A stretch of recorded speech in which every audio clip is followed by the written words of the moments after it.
ஹல்லேலூயா.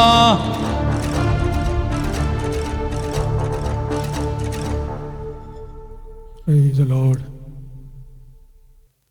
எல்லாம் அப்படியே கண்களை மூடுவோம், கர்த்தரை நோக்கி பார்ப்போம். இந்த நாளிலேயும் கூட கர்த்தருடைய சமூகத்திலே வந்து கலந்து கொள்ள கர்த்தர் நமக்கு பாராட்டின இரக்கத்திற்காய் தயவிற்காய் கூட நாம் எல்லாம் வாய்களை திறந்து கர்த்தரை ஸ்தோத்தரிப்போம். வர வேண்டியதான ஒவ்வொரு கர்த்தருடைய பிள்ளைகளையும் தடைகளை எடுத்து போட்டு வேகத்திலே கொண்டு வரும்படியாய் ஸ்தோத்தரிப்போம். நாட்கள் வெகு வேகமாய் ஓடிக்கொண்டிருக்கிறது. இந்த 10வது மாதம் தொடக்கி இன்னைக்கு 12ஆம் தேதி ஆயிடுச்சு. ரொம்ப வேகமாக ஓடிக்கிட்டு இருக்குது. அதனால் கர்த்தர் கண்ணின் மணி போல நாம் ஒவ்வொருவரையும் காத்து கொள்ளும்படி, நம்முடைய குடும்பங்களை காத்து கொள்ளும்படி, வேலைகள் தொழில்களை காத்து கொள்ளும்படி எல்லா வாய்களை திறந்து கர்த்தரை ஸ்தோத்தரிப்போம். இந்த நாள் நாம் வந்தது நல்லது என்று கண்டுகொள்ள, இந்த நாளுக்குரிய ஆசீர்வாதங்களை எல்லாம் ஆவியானவர் நமக்கு கட்டவிழ்த்துடும்படியாய் ஸ்தோத்தரிப்போம். கர்த்தருடைய நாமத்தை மகிமைப்படுத்தி, கர்த்தரை கனப்படுத்தி, கர்த்தரை உயர்த்து, கர்த்தருக்காக பாடுகின்ற பாடல் பரிசுத்தத்திற்கும் கனத்திற்கும் உரிய ஒன்று. இந்த காலை வேளையில் கர்த்தருடைய பிரசனம் நம்மோடு கூட அசைவாட, கர்த்தர் நம் இருதயங்களை திறக்க பயபக்தியோடு சேர்ந்து பாடுவோம். நம் இயேசு நல்லவர், ஒருபோதும் கைவிடார், ஒரு நாளும் விலகிடார்.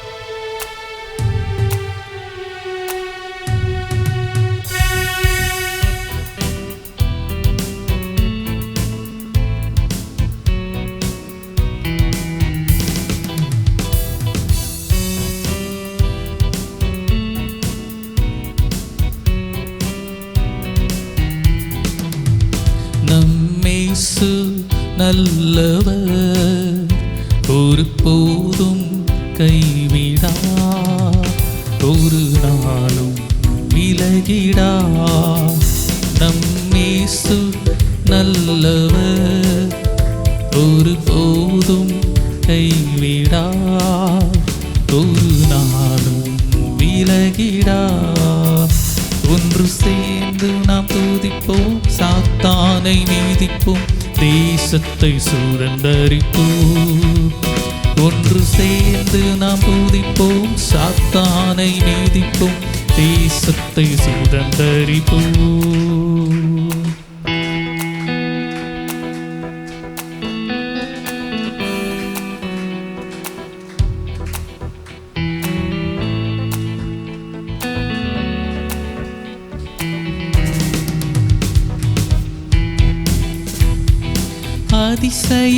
அதிசயமானவர், ஆறுதல் தருகிறார். அதிசயமானவர், ஆறுதல் தருகிறார்.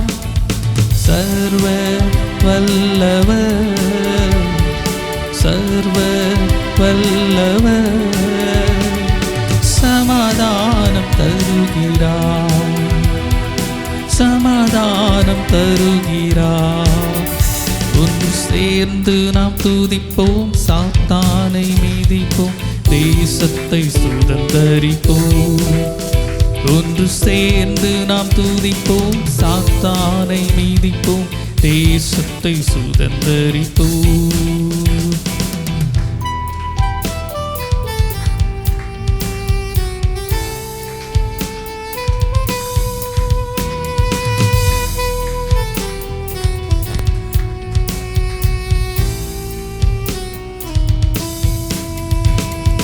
கண்ணீரை காண்கிறார், கதறலை கேட்கிறார்.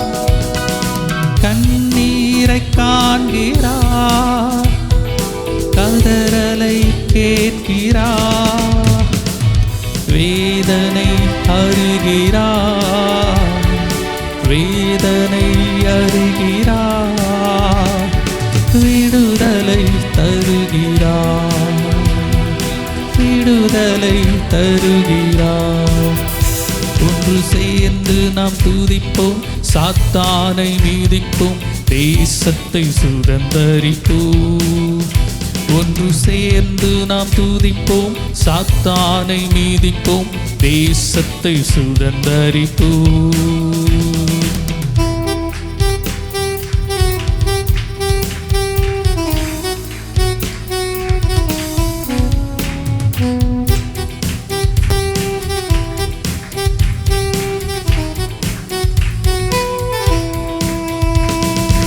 எதிர்காலம் நமக்குண்டு,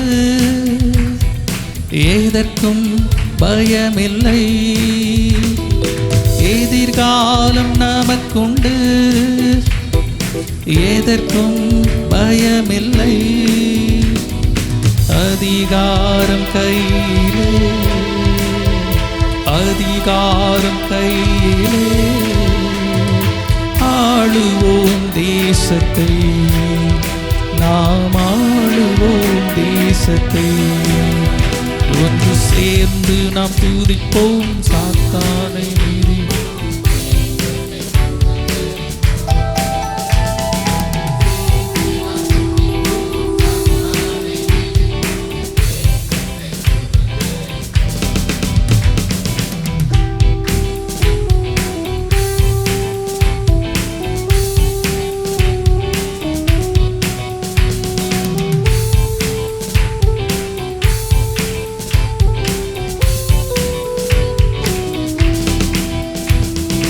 நொறுங்குண்ட நெஞ்சமே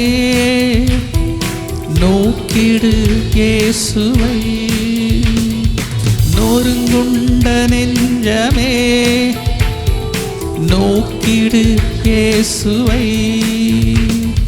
கூப்பிடு உண்மையா,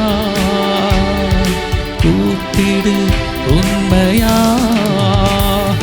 குறைவெல்லாம் நீக்குவார், குறைவெல்லாம் நீக்குவார். ஒன்று சேர்ந்து நாம் துதிப்போம்,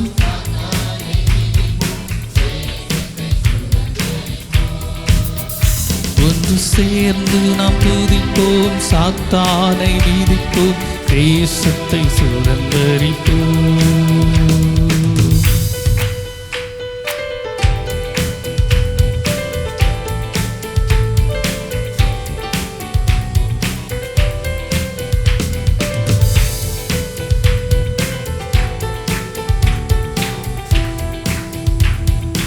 எத்தனை இழப்புகள், ஏமாற்றம் தோல்விகள், எத்தனை இழப்புகள், ஏமாற்றம் தோல்விகள். கர்த்தரோ மாற்றுவார், கர்த்தரோ மாற்றுவார், கரம் நீட்டி தேற்றுவார், கரம் நீட்டி தேற்றுவார். ஒன்று சேர்ந்து நாம் துதிப்போம், சாத்தானை மீதிப்போம், தேசத்தை சுதந்தரிப்போம். சேர்ந்து நாம் துதிப்போம், சாத்தானை மீதிப்போம், தேசத்தை சுதந்தரிப்போம். நம் இயேசு நல்லவர், ஒரு போதும் கைவிடா, ஒரு நாளும் விலகிடா. நம் இயேசு நல்லவர்,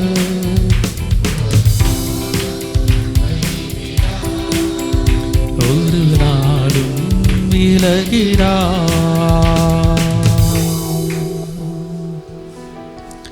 கர்த்தர் நல்லவர்.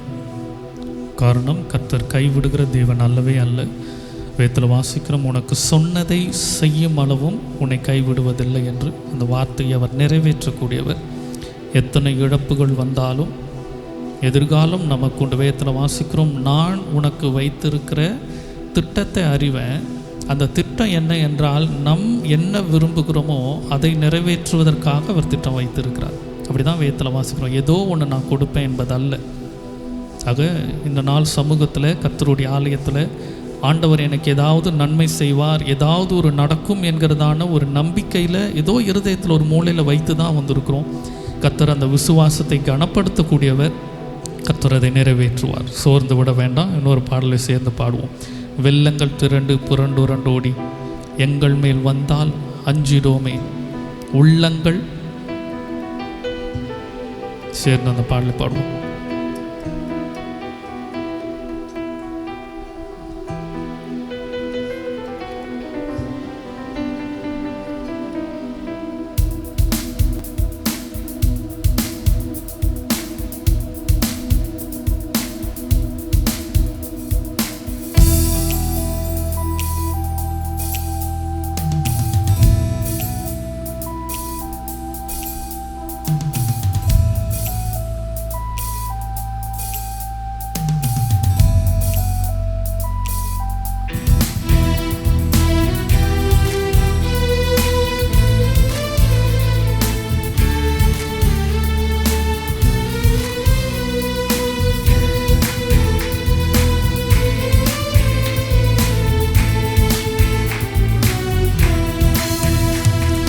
வெள்ளங்கள் திரண்டு புரண்டோடி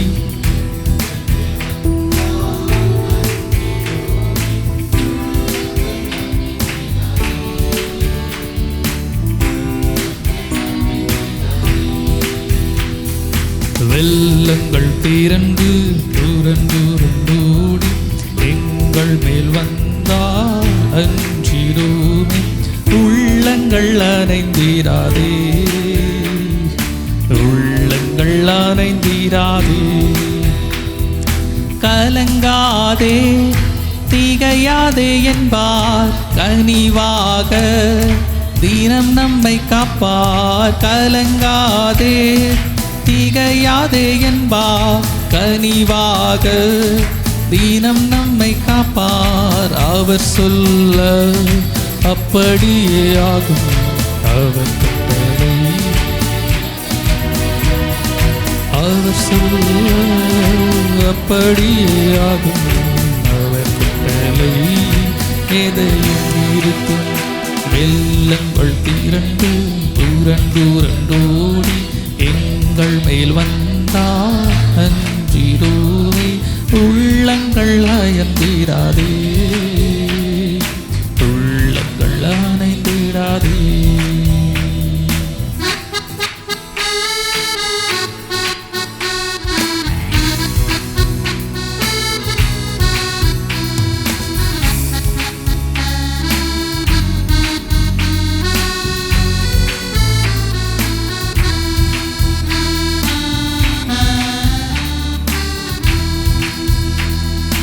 நாளிரண்டு பேர்களை அன்று நாச வெள்ளத்தில் அழியாமல் காத்தார். நாளிரண்டு பேர்களை அன்று நாச வெள்ளத்தில் அழியாமல் காத்தார். அக்கினி வெள்ளம் இன்று வந்தாலும் மஞ்சிடாமல் பறந்திடுவே.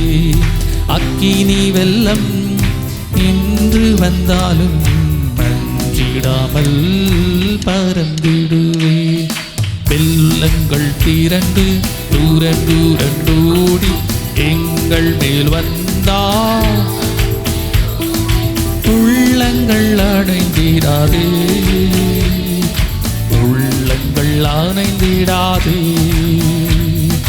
வெள்ளங்கள் திரண்டு புரண்டோடி எங்கள் மேல் வந்தால் அஞ்சிரோமே. உள்ளங்கள் அணைந்திடாதே, உள்ளங்கள் அணைந்திடாதே.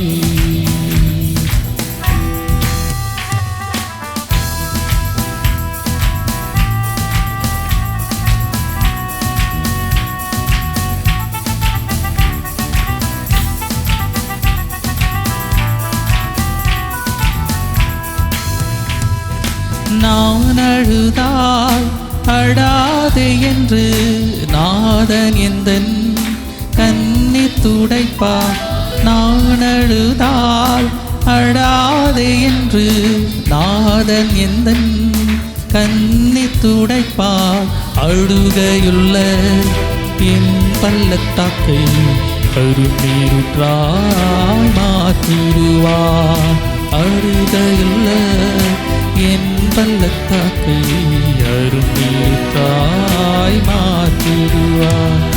வெள்ளங்கள் திரண்டு தூரண்டூரண்டோடி எங்கள் மேல் வந்தால் அன்பிருமே உள்ளங்கள் அணைந்திடாதே, உள்ளங்கள் அணைந்திடாதே. வெள்ளங்கள் திரண்டு தூரண்டூரண்டோடி எங்கள் மேல் வந்தால் அன்பிருமே உள்ளங்கள் அணைந்திடாதே, உள்ளங்கள் அணைந்திடாதே. எல்லாரும் அப்படியே கண்களை மூடுவோம்.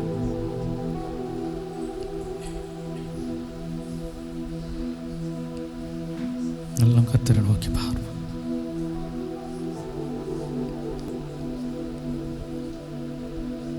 அக்னி வெள்ளத்தில் அவர்களை போடுவதற்கு முன்பாக வேதத்தில் வாசிக்கிறோம், அவர்கள் செல்வதற்கு முன்பாக தேவ தூதனானவர் அவர்களுக்கு முன்பாக அவர்களை காக்கும்படி அவர் அந்த அக்னி சூளையில் அவர் முன்பாக அவர் போயிருந்தார்.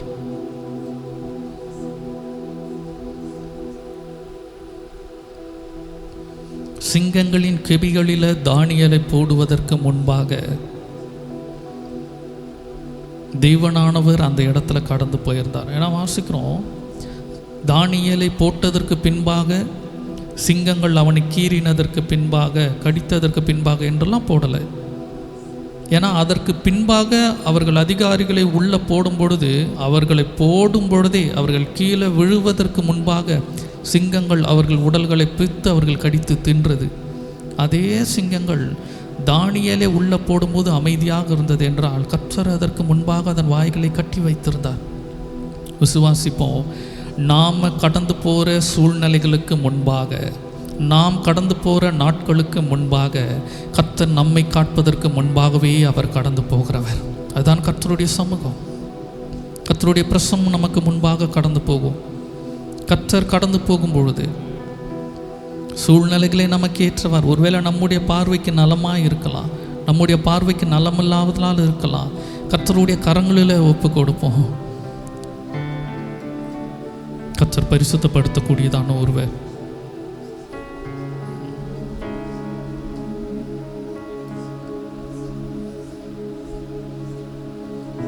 ஒரு வல்லமையால் எங்களை நிரப்புங்க ஆண்டவரே. எங்களை பரிசுத்தப்படுத்துங்க. ஆசீர்வாதத்திற்கு தகுதியாக எங்களை நீங்கள் மாற்றுங்க ஆண்டவரே.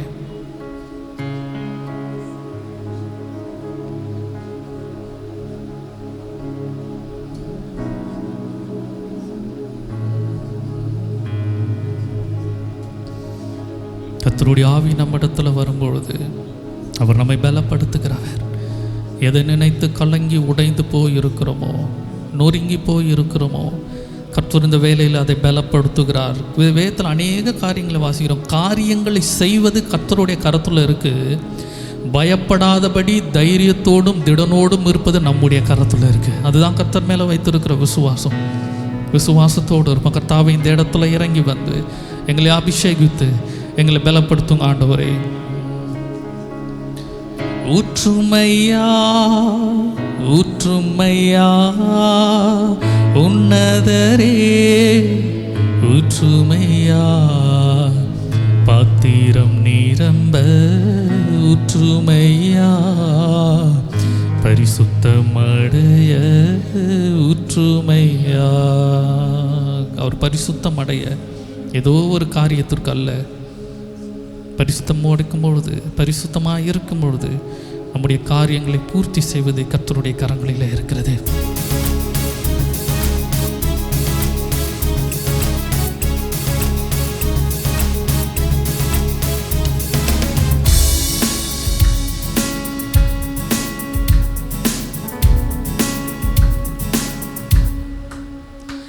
பரநாவியே அன்பின் ஆவியே நித்தம் என்னாலும் என்னோடு வாழ்பவரே பலமாக என்னை நிரப்பும் பலமாக என்னை பரநாவியே அன்பின் ஆவியே நித்தம் என்னாலும் என்னோடு வாழ்பவரே பலமாக என்னை நிரப்பும் பலமாக என்னை நிரப்பும்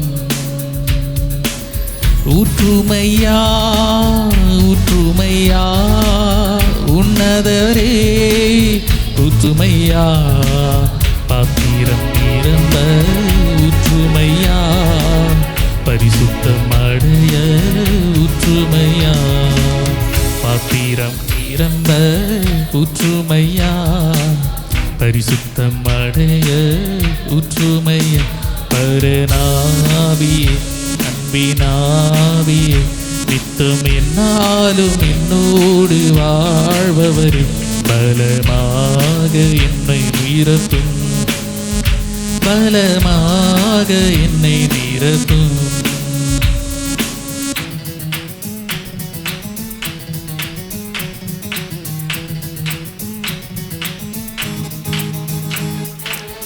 மாம்சத்தின் தீய செயல் சுட்டேரிக்க வானத்தின் அக்கினியே வந்திறங்கும் மாம்சத்தின் தீய செயல் சுட்டேரிக்க வானத்தின் அக்கினியே வந்திறங்கும் ஏலியாவின் தேவனே இறங்கியே வாருமே ஊற்றுமையா ஊற்றுமையா உன்னதரே ஊற்றுமையா பாத்திரம் நிரம்ப ஊற்றுமையா பரிசுத்தம் அடைய ஊற்றுமையா அரணாவியே அன்பினாவியே நித்தம் என்னாலும் என்னோடு வாழ்பவரே பலமாக என்னை நிரப்பும் பலமாக என்னை நிரப்பும் பரநாவியே அன்பினாவியே நித்தம் என்னாலும் என்னோடு வாழ்பவரே பலமாக என்னை நிரப்பும் பலமாக என்னை நிரப்பும்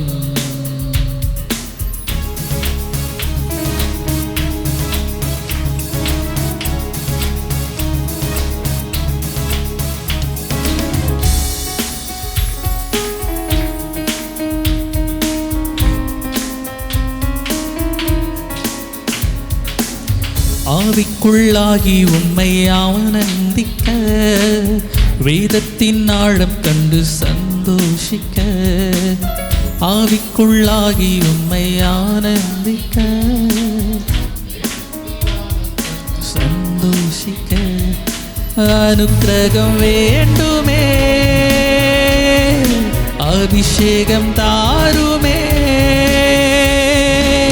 ஊற்றுமையா ஊற்றுமையா உன்னதரே ஊற்றுமையா பாத்திரம் நிரம்ப ஊற்றுமையா பரிசுத்தம் அடைய ஊற்றுமையா பரநாவியே அன்பினாவியே நித்தம் என்னாலும் என்னோடு வாழ்பவரே பலமாக என்னை நிரப்பும் பலமாக என்னை நிரப்பும் பரநாவியே அன்பினாவியே நித்தம் என்னாலும் என்னோடு வாழ்பவரே பலமாக என்னை நிரப்பும் பலமாக என்னை நிரப்பும்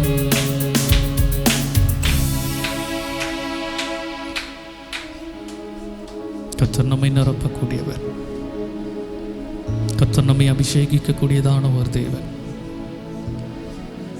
தளர்ந்து போன கைகளை தளர்ந்து போன இருதயத்தை இந்த வேலையில் நம்ம திடப்படுத்துவோம். கர்த்தருடைய ஆசீர்வாதத்திற்குள்ளாக கடந்து போவதற்கு முன்பாக கர்த்தாவே, எங்களை ஆண்டவரே நீங்கள் திடப்படுத்துங்க. பயந்திருக்கிறவர்களுக்கு துணையாய் நிற்கிறேன் என்று சொன்ன தேவனே, எதிர்காலத்தை குறித்தும் அநேக காரியங்களை குறித்தும் கவலையோடு பயந்திருக்கிறவர்களுக்கு திடத்தை ஏற்படுத்துங்க ஆண்டவரே. கசந்து போன வாழ்க்கையை மதுரமாக மாற்றக்கூடியதான வல்லமையும் இடத்துல இருக்குது என்பதை நாங்கள் அறிந்திருக்கிறோம். ஒன்றும் இல்லாததை ஆண்டவரை செழிப்பாக மாற்றக்கூடியதான காரியங்கள் உம்மிடத்தில் இருக்கிறது என்பதை நாங்கள் அறிந்திருக்கிறோம்.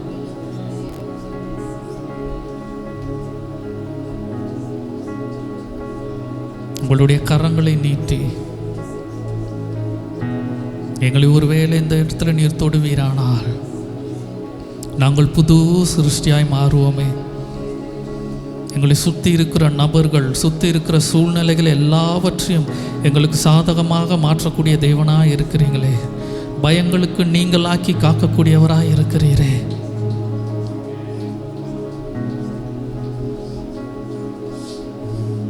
எல்லாம் மாறும் என்கிறதான ஆண்டவரே விசுவாசத்தை எங்கள் இருதயத்தில் வைத்தவர், அதை நிறைவேற்றி நீர் முடிப்பதற்கு ஆண்டவரே சர்வ அதிகாரம் படைத்தவர் என்பதை நாங்கள் அறிந்திருக்கிறோம்.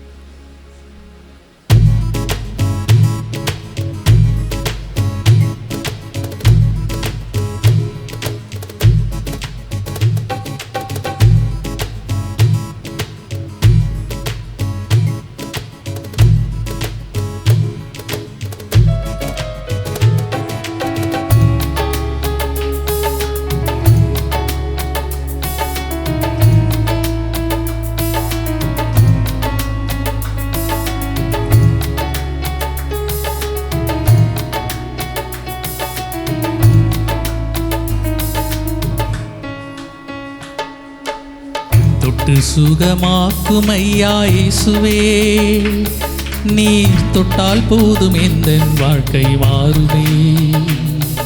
நீர் தொட்டால் போதும் எந்தன் வாழ்க்கை மாறுமே. மாறுமே, எல்லாம் மாறுமே. மாறுமே, எல்லாம் மாறுமே. தொட்டு சுகமாக்கும் ஐயா இயேசுவே, நீர் தொட்டால் போதும் எந்தன் வாழ்க்கை மாறுமே. நீர் தொட்டால் போதும் எந்தன் வாழ்க்கை மாறுமே. மாறுமே, எல்லாம் மாறுமே. மாறுமே, எல்லாம் மாறுமே. வேதத்தில் அநேக நபர்களுக்கு தேவன் சுகத்தை கொடுத்திருக்கிறார். வார்த்தையினால் அவர் சுகத்தை கொடுத்திருக்கிறார்.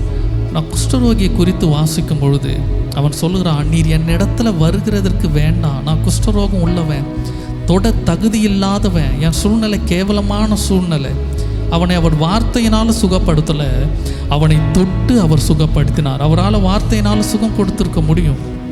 அவனை தொட்டதற்கான ஒரு காரணம் அவனிடத்துல இருந்த தாழ்வு மனப்பான்மை, அவனிடத்துல இருந்த வேதனை. ஒருவரும் இல்லையே என்னிடத்துல வருவதற்கு என்பதை எல்லாம் மாற்றுவதற்காக தொட்ட தேவன் நம்முடைய வாழ்க்கையிலும் இழந்திருக்கிற காரியங்களை மாற்றுவதற்கு அவர் நல்லவராக இருக்கிறார். நம்மை தொட்டு சுகப்படுத்தக்கூடியவர். சொல்லுவோம், ஆண்டவரே என்னை நீங்கள் தொட்டு சுகமாக்குங்க.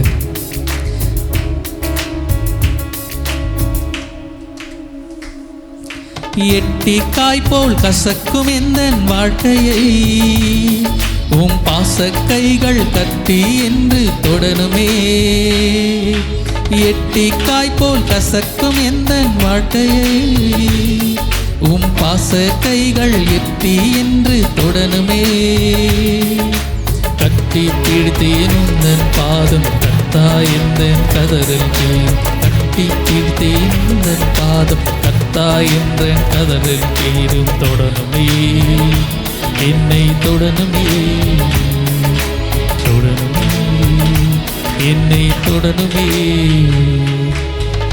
எட்டு துகமாக்கும் ஐயா இயேசுவே, நீர் தொட்டால் போதும் எந்த வாழ்க்கை மாறுமே. நீர் தொட்டால் போதும் எந்த வாழ்க்கை மாறுமே. மாறுமே, எல்லாம் மாறுமே. மாறுமே, எல்லாம் மாறுமே.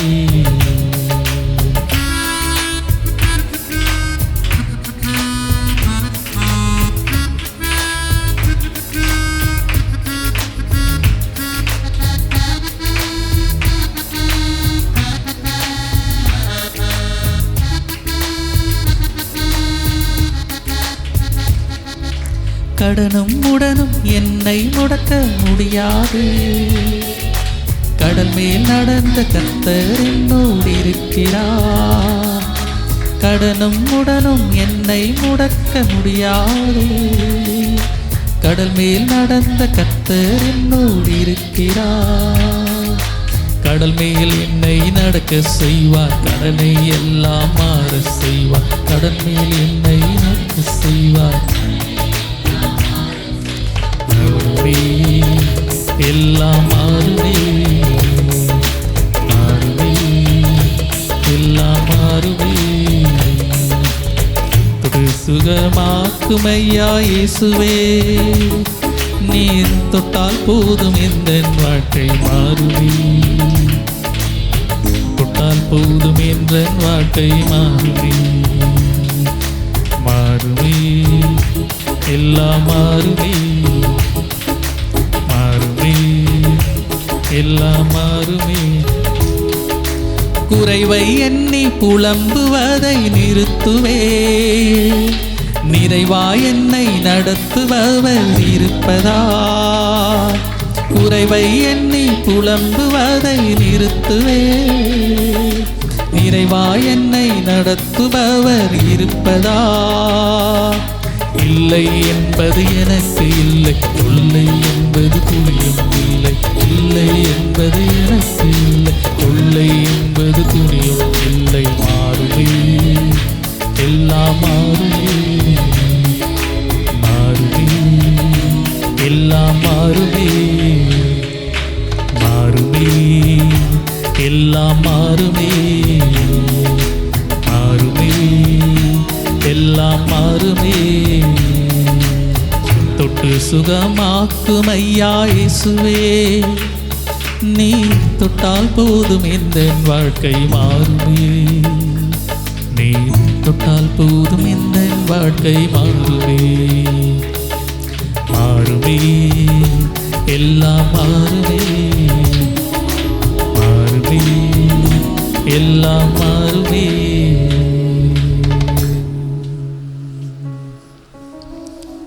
எல்லாவற்றையும் நம்மளால் மாற்ற முடியாது.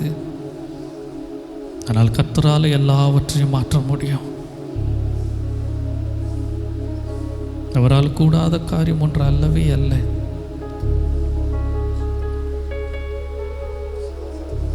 பயந்தும் கலங்கியும் கர்த்தருடைய சமூகத்தில் இருக்க வேண்டாம். எல்லாவற்றையும் மாற்றும் அதிகாரம் உள்ள ஒரு இடத்துல நம்ம நின்று கொண்டிருக்கிறோம் என்பதை மறந்து விடவே வேண்டாம்.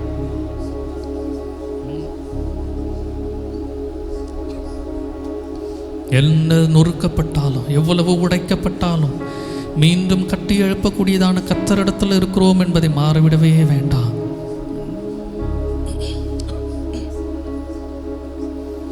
எல்லா சூழ்நிலைகளையும் அவரையே நம்புவோம். அவரை விட நமக்கு யாருமே இல்லை. நம்மை தேற்றுவதற்கு ஆள் இல்லை. நமக்காக காரியங்களை செய்வதற்கு ஆள் இல்லை. நமக்கு இருப்பது எல்லாம் கர்த்தர் மாத்திரம்தான்.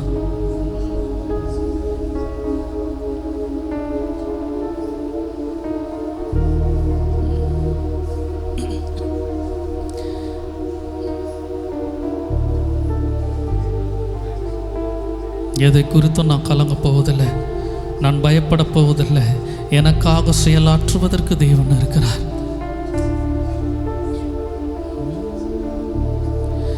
என் உள்ளம் உடைந்திட்டாலும் உம்மையே நான் நம்பிடுவேன். என் உள்ளம் உடைந்திட்டாலும் உம்மையே நான் நம்பிடுவேன். ஒரு நிமிடம் உம்மை பிரிந்து நான் வாழவே முடியாதையா. ஒரு நிமிடம் உம்மை பிரிந்து நான் வாழவே முடியாதையா. என் நேசர் என்னோடுண்டு, நான் எதற்கும் பயப்படேன். என் நேசர் என்னோடுண்டு, நான் எதற்கும் அஞ்சிரேன். கர்த்தர் என்னோடு இருக்கும் பொழுது நான் பயப்பட போவதல்ல, நான் அஞ்ச போவதல்ல.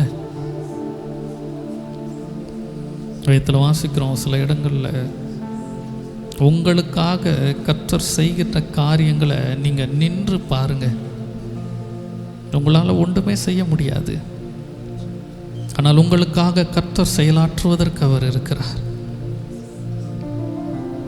இந்த மாதம் இளைப்பாறுதலின் மாதம் என்று நம்ம பிரகடனப்படுத்தி இருக்கிறோம். இளைப்பாற பண்ணுவது என்றால் ஓய்வு எடுப்பது. அப்போ நான் ஓய்வு எடுக்கிறேன் என்றால் என்னுடைய காரியத்தை ஒருத்தர் செய்யணும் இல்லையா? அது யார்?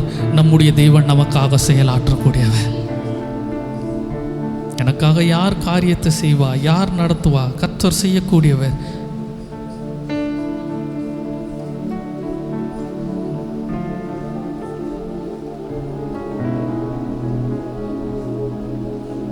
அவர் சொன்னதை செய்யும் அளவும் கைவிடுகிறவரே அல்ல.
எனக்காக யாவற்றையும் செய்து முடிப்பார்.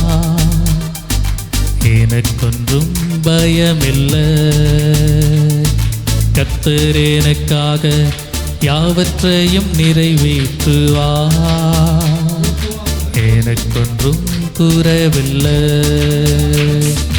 கர்த்தர் எனக்காக யாவற்றையும் நிறைவேற்றுவார். எனக்கொன்றும் பயமில்லை.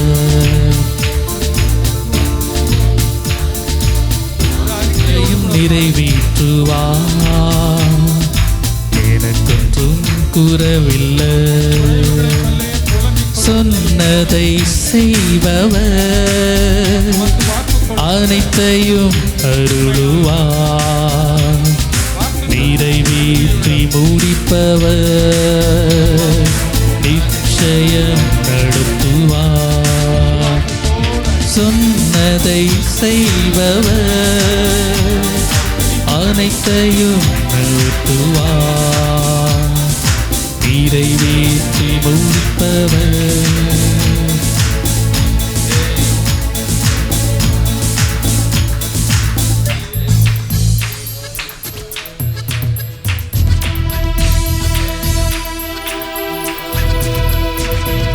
பெருகவே பெருக செய்வார். இடம் கொள்ளாமல் என்னை நிரப்புவார். பெருகவே பெருக செய்வார். இடம் கொள்ளாமல் என்னை நிரப்புவார். கீழாக்காமல் என்னை மேலாக்குவார். வாலாக்காமல் என்னை தலையாக்குவார். கீழாக்காமல் என்னை மேலாக்குவார். வாழாக்காமல் என்னை தலையாக்குவார். சொன்னதை செய்பவர், அனைத்தையும் அருளுவார். நிறைவேற்றி முடிப்பவர், நிச்சயம் உயர்த்துவார். சொன்னதை செய்பவர், அனைத்தையும் அருளுவார். நிறைவேற்றி முடிப்பவர், நிச்சயம் உயர்த்துவார். சொல்லும் கர்த்தர் எனக்காக யாவற்றையும் செய்து முடிப்பார். எனக்கொன்றும் பயமில்லை. கர்த்தர் எனக்காக யாவற்றையும் நிறைவேற்றுவார். எனக்கொன்றும் குறைவில்லை. எங்கள் அன்பின் பிதாவே, எங்கள் குறைகளை நிறைவாக்கக்கூடியவரே, பயத்தை எங்களிடத்திலிருந்து அப்புறப்படுத்துகிறதான வல்லமை உங்களிடத்துல இருக்கு. நீர் வார்த்தையை அனுப்பி அழிவிலிருந்து எங்களை காத்து குணமாக்கக்கூடியவராயிற்று. இந்த வேலையிலும் ஆண்டவரே, பயத்தோடு கலங்கி இருக்கிற இருதயங்களுக்கு, சோர்ந்து போயிருக்கிற இருதயங்களுக்கு உம்முடைய ஆவியினால், உம்முடைய வார்த்தையினால் திலப்படுத்தி பலப்படுத்தி எங்களை ஆசீர்வதித்து அபிஷேகித்து மீண்டும் ஆண்டவரே எங்களை பரிசுத்தப்படுத்தி ஆண்டவரே கூர்மையானவர்களாகவும் அக்னி ஜுவாலைகளாகவும் எங்களை இந்த இடத்துலேருந்து மாற்றி அனுப்புங்க ஆண்டவரே. உங்கள் கரங்களில் ஒப்பு கொடுக்குறோம். மீதியான நேரங்களையும் பாகங்களையும் பரிசுத்த ஆவியானவருடைய தொடுதலோடும் அபிஷேகத்தின் உணர்வோடும் கூட இருந்து எங்களை நடத்துங்க, ஆசீர்வதிங்க. இயேசுவின் நாமத்தில் ஜெபிக்கிறோம் எங்கள் ஜீவனுள்ள நல்ல பிதாவே, ஆமென். 75வது சங்கீதத்தை திருப்பிக் கொள்ளுவோம். சங்கீதம் புஸ்தகம் 75. கர்த்தர் நல்லவர். உம்மை துதிக்கிறோம் தேவனே, உம்மை துதிக்கிறோம். உமது நாமம் சமீபமாய் இருக்கிறதென்று உமது அதிசயமான கிரியைகள் அறிவிக்கிறது.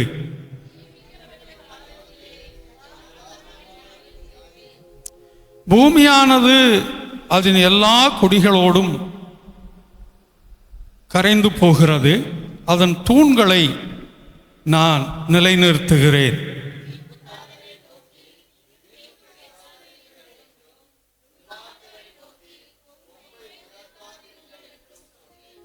உங்கள் கொம்பை உயரமாய் உயர்த்தாதிருங்கள்.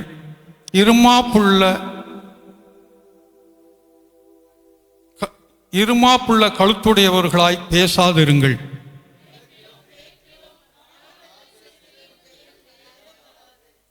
தேவனே நியாயாதிபதி, ஒருவனை தாழ்த்தி ஒருவனை உயர்த்துகிறார்.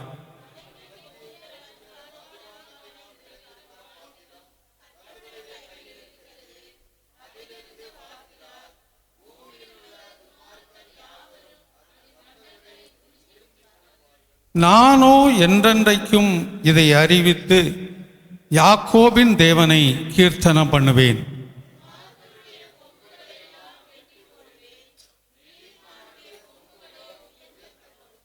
ஆமென். அப்படியே உட்காருவோம். கர்த்தர் நல்லவர். இந்த நாளிலும் கூட 75வது சங்கீதத்தை 9வது முறையாக வாசிக்க கர்த்தர் உதவி செய்திருக்கிறார். ஏனென்றால் சபை ஆரம்பித்த நாட்களிலிருந்து திடீரென்று ஒரு சங்கீதத்தை எடுத்து வாசிக்கலை. 1வது சங்கீதத்தை தொடர்ந்து நாம் பார்த்து கொண்டே வருகிறோம். இப்போ 9வது முறையாக அந்த 75வது சங்கீதத்தை வாசிக்க உதவி செய்திருக்கிறார். இதுவும் ஆசாப்பனுடைய சங்கீதம்தான். கர்த்தர் நியாயம் தீர்ப்பார் என்ற தலைப்பிலே இது எழுதப்பட்டதான ஒரு சங்கீதம். அதில் அந்த 2வது வசனத்தை வாசிக்கலாம். நியமிக்கப்பட்ட காலத்திலே யதார்த்தமாய் நியாயம் தீர்ப்பேன். யதார்த்தமாயினால் ஒழுங்கின்படி, அந்த உண்மையின்படி நியாயம் தீர்ப்பேன். அதான் இங்கே சொல்லியிருக்குது. ஏன்னா இன்னைக்கு உலகத்தில் அது இருக்குதான்னு கேட்டால் இல்லை.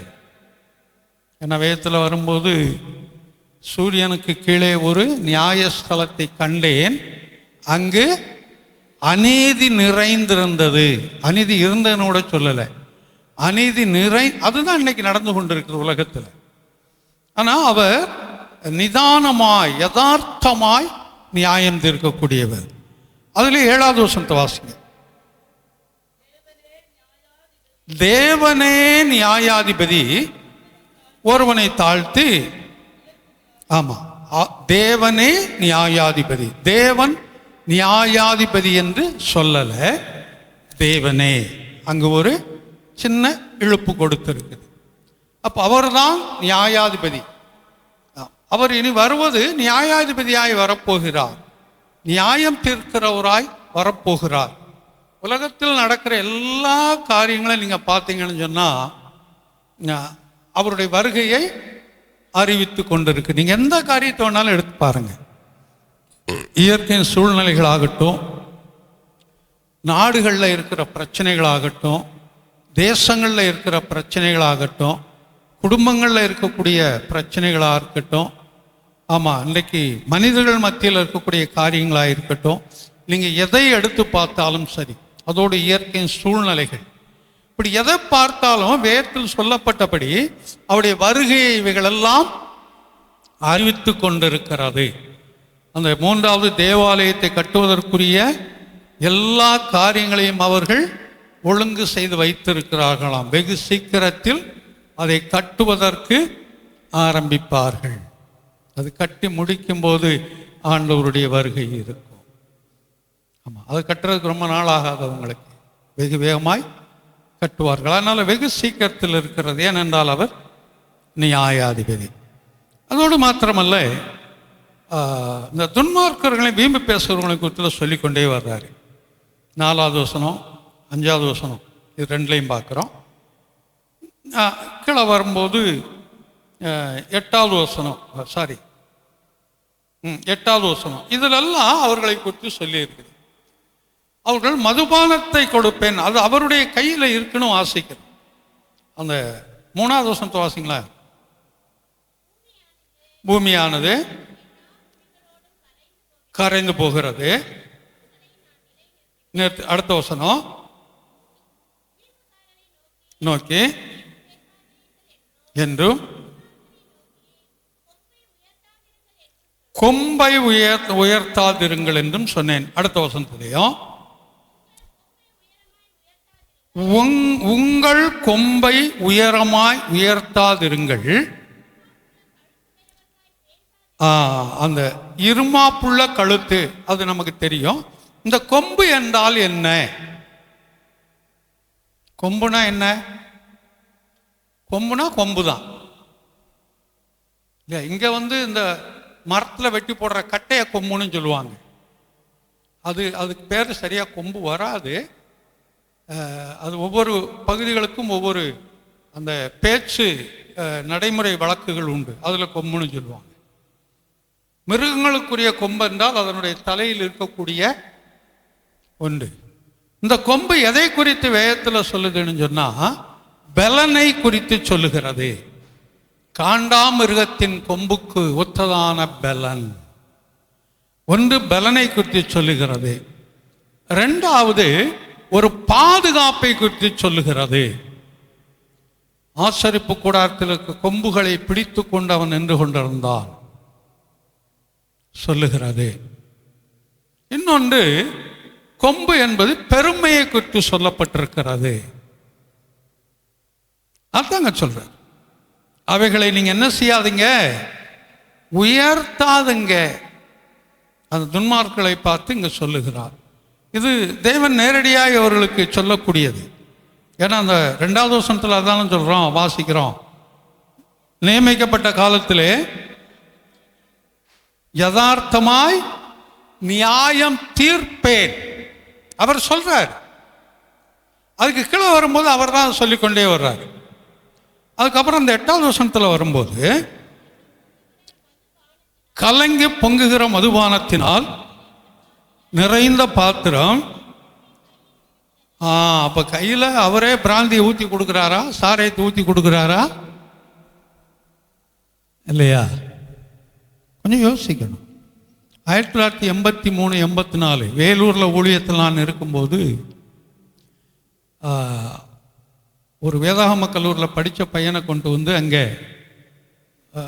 1 மாதம் ட்ரைனிங்க்கு விட்டுருந்தாங்க, ஒரு பாதுகாப்புக்காக அங்கே விட்டுருந்தாங்க. அவன் முடிச்சுட்டு அது அங்கே இருக்கும்போது ஒரு நாள் ஒரு பங்க் கடையில் நின்று பெட்டி கடையில் சிகரெட்டை குடிச்சிக்கிட்டு இருந்தான். நானும் என்னோட வந்தவரும் சேர்ந்து வந்துட்டோம் ஆஃபீஸுக்கு. திரும்ப அவனை கேட்டேன், பேரும் மறந்துட்டேன், நாகர்கோவில் பையன். என்னய்யா தம்பி என்ன பண்ணீங்க?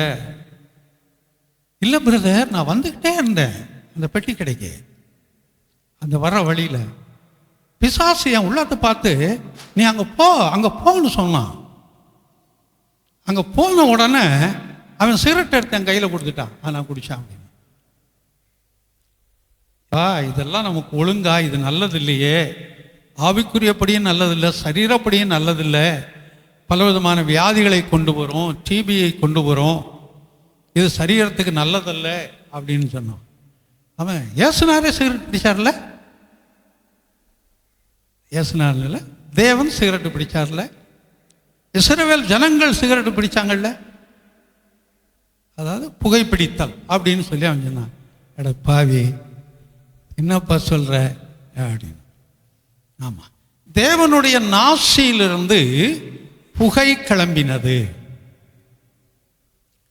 அப்போ தேவனுடைய நாசியிலிருந்து புகை கிளம்பிச்சுன்னா நாக்குனா மூக்கு, நாசினா மூக்கு.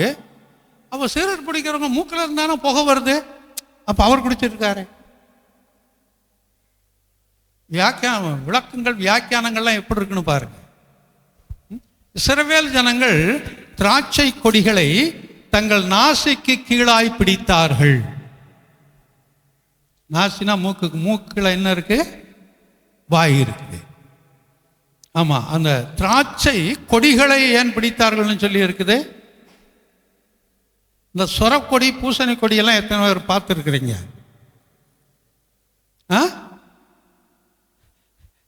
காயத்தான் பார்த்துருக்குறோம்ல.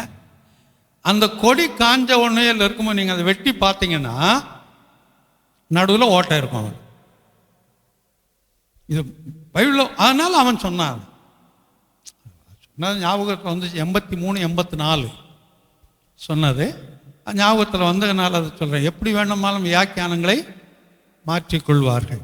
ஆனால் இங்கே சொல்லும்போது என்ன சொல்லுங்க? கலங்கி போன மதுபானம். இந்த மதுபானம் என்று சொல்லும்போது வேதத்தில் அநேக காரியங்களுக்கு ஒப்பாய் இருந்தாலும் அது பாவத்திற்கும் பிரச்சனைகளுக்கும் ஒப்பா இருக்குது. நீங்கள் வெளிப்படுத்தல் அதை எடுத்து பாருங்க. வெளிப்படத்தில் வரும்போது பாடுகளுக்கும் பிரச்சனைகளுக்கும் ஒப்பா இந்த மதுபானம் சொல்லப்பட்டிருக்கிறது. அப்ப இந்த பாத்திரம் என்னை விட்டு நீங்க கூடுமானால் நீங்கட்டும் என்று இயேசுவானவர் கெத்செமனே தோட்டத்திலே அந்த கடைசி சிலுவையில் அறிவதற்கு முதல் நாள் அவர் ஜெபித்தார். அப்ப அந்த பாத்திரம் ஒரு பாடுகளுக்கு ஒப்பாய் சொல்லப்பட்டது. அதில் இருக்கக்கூடிய மதுபானங்கள் என்று சொல்லும்போது அது பிரச்சனைகளுக்கும் போராட்டங்களுக்கும் ஒப்பாய் சொல்லப்பட்டது. இதெல்லாம் அவருடைய கரத்தில் இருக்குதான். நீங்கள் வெளிப்படத்தில் வேணால் அதை வாசித்து பாருங்க. இதை குறித்து நிறையா வாசிப்பீங்க. அதில் அந்த பாபிலோனை குறித்து வாசிக்கும் போது தண்ணீர்கள் மேல் உட்கார்ந்து இருக்கிற மகாவேசி அவள் என்றால சொல்லியிருக்கும். அவள் கையில் மதுபான பாத்திரம் அவளுடைய கையிலே இருக்கிறது. இதெல்லாம் அந்த வெளிப்படத்தில் நீங்கள் வாசிக்கலாம். அதில் தெளிவாக இதெல்லாம் அந்த ஓமையாய் சொல்லப்பட்ட காரியங்கள். அப்போ எழுத்தின்படி இதெல்லாம் எடுத்துக்கொள்ள முடியாது. அப்போ மதுபானம் அவர் நிறைந்த பாத்திரம் அவர் கையில் இருக்கிறது. அதை வார்க்கிறார். வார்க்கர்னா ஊத்துறார். துன்மார்க்கர் யாவரும் உறிஞ்சி குடிப்பார்கள். அவருடைய பாடுகள் முழுவதையும் அவர்கள் அனுபவிப்பார்கள் அப்படிங்கிறது அவனுடைய அர்த்தம். அது சொல்லிட்டு அடுத்த வரியில் அவன் சொல்லும்போது அடுத்த வசனத்தில் நானோ, ஆமா நானோ, துன்மார்க்கர் எப்படி இருக்கிறாங்கிறத குறித்து எனக்கு கவலை இல்லையா? வீம்புக்காரர்களும் பழிகாரரும் எப்படி இருக்கிறாங்கிறத குறித்து எனக்கு கவலை இல்லையா? ஆனால் நானோ, ஆசாப்பதை இங்கே சொல்லுகிறார், நானோ என்றென்றைக்கும் இதை அறிவித்து யாக்கோபின் தேவனை கீர்த்தனம் பண்ணுவேன். அல்லேலூயா. மற்றவர்களை குறித்து எனக்கு கவலை இல்லை, வீம்புக்காரர்களை குறித்து எனக்கு கவலை இல்லை, அக்கிரமக்காரர்களை குறித்து எனக்கு கவலை இல்லை. நானோ அந்த அக்கிரமக்காரர்களுக்குள்ளாய்த்தான் நான் இருக்கிறேன். ஆனால் நானோ என்னை நான் பிரித்து பார்க்கிறேன். நான் இதை மற்றவர்களுக்கு அறிவித்து யாக்கோபின் தேவனை கீர்த்தனம் பண்ணுவேன் என்று அங்கு சொல்லுகிறார். அல்லேலூயா. அடுத்த வசனத்தில் வரும்போது, துன்மார்க்குடைய கொம்புகளை எல்லாம் வெட்டி போடுவேன், நீதிமானுடைய கொம்புகள் உயர்த்தப்படும். துன்மார்க்குடைய கொம்புகள் வெட்டப்படும். ஆனால் உலகத்தில் இப்பொழுது யாருடைய கொம்புகள் உயர்ந்திருக்கிறது தெரியுமா? துன்மார்க்குடைய கொம்புகள் உயர்ந்திருக்கிறது. நீதிமானுடைய கொம்புகள் தாழ்த்தப்பட்டிருக்கிறது. தாழ்ந்து போகலை, அதை காட்டிலும் தாழ்ந்து இருக்கிறது. ஆனால் கர்த்தருடைய நாட்கள் வரும்போது அந்த வீம்புக்காருடைய கொம்புகள் வெட்டப்படும், நீதிமானுடைய கொம்புகள் உயர்த்தப்படும். ஆனால் அவர் நீதியாய் நியாயம் தீர்க்கக்கூடியவர். அந்த நியாய தீர்ப்புக்கு நம்மை தகுதிப்படுத்திக் கொள்ளுவோம். கர்த்தர் அந்த சங்கீதத்தை ஆசீர்வதிப்பாராக. தொடர்ந்து சில அறிவிப்புகள். இன்றைக்கு மாலையில் சாட்சியின் கூட்டம் இருக்காது. அந்த சாட்சியின் கூட்டம் அடுத்த வாரம் இருக்கும், 3வது வாரமாக. ஏன்னா இன்றைக்கு மாலையில் ஒரு விஷயமாக கொஞ்சம் வெளியில் போகிறோம். இன்றைக்கும் மாலையில் நாளைக்கு இங்கே இருக்க மாட்டோம். அதனால் ஒரு முக்கியமான ஒரு காரியமாக கடந்து போகிறதுனால ஜெபித்துக் கொள்ளுங்க அந்த பயணத்திற்காக. அதனால் இந்த வாரத்தில் அந்த கூட்டம் இருக்காது. வழக்கம் போல புதன்கிழமையும் வெள்ளிக்கிழமையும் சபையில் ஜெபம் இருக்கும். அதில் வந்து கலந்து கொள்ளக்கூடியவர்கள் கலந்து கொள்ளுங்கள். வெள்ளிக்கிழமை ஜெபம் வைக்கலாமாம்மா? வெள்ளிக்கிழமை சௌரி ஜெபராணியுடைய வீட்டில் ஜெபம் இருக்கும். அந்த மகளை அந்த பிரசவத்திற்கென்று மருத்துவமனையில் சேர்த்துருக்கிறாங்க ராமச்சந்திராவில். ஆகையினால் ஒரு சுகமான பிரசவத்திற்காய் ஜெபித்து கொள்ளுங்கள். இந்த படிக்கக்கூடிய பிள்ளை ஏதோ பட்டிமன்றத்தில் ஏதோ பேசும்போது அரசாங்கத்திற்கும் தனியாருக்கும் என்ன வித்தியாசம்னு பொதுவாக பேசிட்டு வர்றாங்க. அதில் பேசும்போது ரொம்ப காட்டமாக ரொம்ப வேகமாக அந்த பொண்ணு பேசுகிறான். சின்ன பொண்ணு. அதில் சொல்லும்போது கவர்மெண்ட் ஆஸ்பத்திரி பிரசவத்தில் பேசுகிறான். கவர்மெண்ட் ஆஸ்பத்திரிக்கு போனால் பெற்றெடுப்பார்கள், தனியார் மருத்துவமனைக்கு போனால் கிழித்தெடுப்பார்கள் என்று சொல்லி. அதுதானே உண்மை இல்லை? ஆமாம். ஏன்னா நல்லா இருக்கிறது கூட அது இப்படி இருக்குது இது இப்படி முதல் பயமுறுத்துவாங்க, வேறு ஒன்றும் சொல்ல மாட்டாங்க. தலை திரும்பி கிடக்குது, காலு குறுகி கிடக்குது, ஆமாம் கழுத்தில் என்ன மாலை சுற்றி கிடக்குது, இதெல்லாம் முதல் பயமுறுத்திடுவாங்க. அதுக்கப்புறம் இது எடுக்கலன்னா ரெண்டுக்கும் ஆபத்து. போகிறவங்க என்ன செய்வான்? சரி ஏதோ நடந்தால் போதும், என்ன 1.5 லட்சம் 2 லட்சம் செலவாகும், கடனை உடனே வாங்கி ஏதாவது பண்ணலாம், 2 உயிரும் காப்பாற்றணும், பண்ணுங்கம்மா. இதுதான் தனியார் மருத்துவமனையில் போனவுடன் முதல்ல அவங்க சொல்கிறது எல்லாமே பயமுறுத்துறது தான். இதுக்கு இல்லை, எல்லாத்துக்குமே. உனக்கு பார்டரில் இருக்குங்க, அந்த பார்டரில் இருக்குன்னு சொன்ன உடனேயே தலைவேதனை அன்னைக்கு ஆரம்பிச்சிருச்சுன்னு அர்த்தம். பார்டரில் இருக்குன்னு சொன்ன உடனேயே அவனுக்கு தெரியும், இதை சொன்னா தான் அவன் பயப்படுவாங்கன்னு சொல்லி. இன்னும் உள்ள இதை ஏன் சொல்ல வரேன்னா, இன்னும் உள்ள பார்க்கும்போது அநேக லேபுகளில் அவங்க டெஸ்ட்டை எடுக்கிறது இல்லையா. நீங்கள் எழுதி கூட அந்த டாக்டர் எழுதுகிற அந்த லேபில் எடுத்தால் தான் அவங்க ஒத்துக்குருவாங்க. சில டாக்டர் எங்கே வேணாலும் எடுத்துகிட்டு வாங்குவாங்க. சில டாக்டர் வந்து அவங்க எழுதி கொடுக்கறதுட்டு வேற நல்ல ஒரு இடத்துல எடுத்துகிட்டு வந்தாலும் சரி, இது சரியாக தெரியலையே, நான் சொன்ன இடத்துல ஏன் எடுக்கல, அங்கே போய் எடுத்துட்டு வாங்க. அங்கே போய் எடுத்துகிட்டு வந்தால் இவங்க 2 பேருக்குள்ள அக்யூர்மெண்ட் ஆகும். சில ரிசல்ட்லாம் அவங்க எடுக்கவே மாட்டாங்களாம். ஆமாம், எந்த அளவுக்கு டாக்டருக்கு அதில் பாதகமான காரியங்களை அவன் பர்சன்டேஜ் போட்டு அனுப்பணுமோ அதை போட்டு கொடுத்து அனுப்பிச்சிடுவாங்க. நமக்கு என்ன தெரியும்? பார்த்து தான் தெரியும். இங்கே வந்த உடனே ஓ இவ்வளோ பாதிப்பு இருக்க, இது பேசுகிறாங்க. இதுதான் நடைமுறையில் இன்னைக்கு இருக்கிறது. நடைமுறையில் இருக்குது. பார்டர்னாலே பயம். இது நமக்கு சாதாரணமாக வரக்கூடியது. அதனால் அது ஜெபம் பண்ணிக்கோங்க. அந்த மாளுடைய சுகப்பிரசவத்திற்காக ஜெபித்து கொள்ளுங்க. அந்த டைட்டஸுடைய மனைவிக்கும் கூட அந்த கற்பத்தின் கனியை கர்த்தர் ஆசீர்வதிக்கும்படி பலப்படுத்தும்படி ஜெபித்து கொள்ளும்படி கேட்டுக்கொள்ளுகிறேன். சிஸ்டரை மனமுடைவாக்கின அந்த சகோதரியை கர்த்தர் ரட்சித்து கொள்ளும்படியாய் ஒரு உணர்வை போடும்படி ஜெபித்து கொள்ளுங்கள். அடுத்த மாதம் 9ஆம் தேதி இங்கே அந்த ஆண்டு விழா இருக்கும். அது ஞாயிற்றுக்கிழமை வருது. ஞாயிற்றுக்கிழமை வழக்கம் போல் மாலையில் 6 மணிக்கு அந்த ஆண்டு விழா இங்கே இருக்கும். ஏன்னா 10ஆம் தேதி வைப்போம். அது ஞாயிற்றுக்கிழமை வர்றதுனால 9ஆம் தேதியாய் மாற்றி வைத்திருக்கிறோம். ஒரே கல்லில் 2 மாங்கான்னு சொல்லுவாங்க. அந்த மாதிரி ஆமாம், அந்த கட்டி கொண்டிருக்கிற அந்த கட்டடத்தையும் அது பிரதிஷ்டை பண்ணப்படும். மாலையில் 5 மணிக்கு அதை பிரதிஷ்டை பண்ணிட்டு 6 மணிக்கு, அதாவது பிரதிஷ்டை பண்ணால் பால் காய்ச்சதுன்னு வச்சுக்காங்களேன். இங்கே பால் மோர் காய்ச்ச போகிறதெல்லாம் கிடையாது. பால் ஏன் காய்ச்சுறாங்கன்னு கேட்டால் அதுக்கு கணக்குன்னு சொல்ல தெரியாது. வடக்கு பக்கம் விழுந்துச்சா, தெற்கு பக்கம் விழுந்துச்சா, மேற்கு பக்கம் விழுந்துச்சா, கிழக்கு பக்கம் விழுந்துச்சான்னு கேட்டுக்கிடுவாங்க. அப்படி எந்த பக்கம் உழுகணும்னு நினைக்கிறோமோ அதுக்கு நேர எதிர்பக்கம் கொஞ்சம் பாத்திரத்தை தூக்கி வச்சுட்டா போதும், இல்லை ஸ்டவ்வை தூக்கி வச்சுட்டா போதும். ஆமாம், பாத்திரத்தை கொஞ்சம் அப்படி எந்த பக்கம் நம்ம உழுகணும்னு நினைக்கிறோமோ அந்த பக்கம் பாத்திரத்தை கொஞ்சம் திருப்பி வச்சிட்டோம்னா அந்த பக்கம் விழுந்துடும்.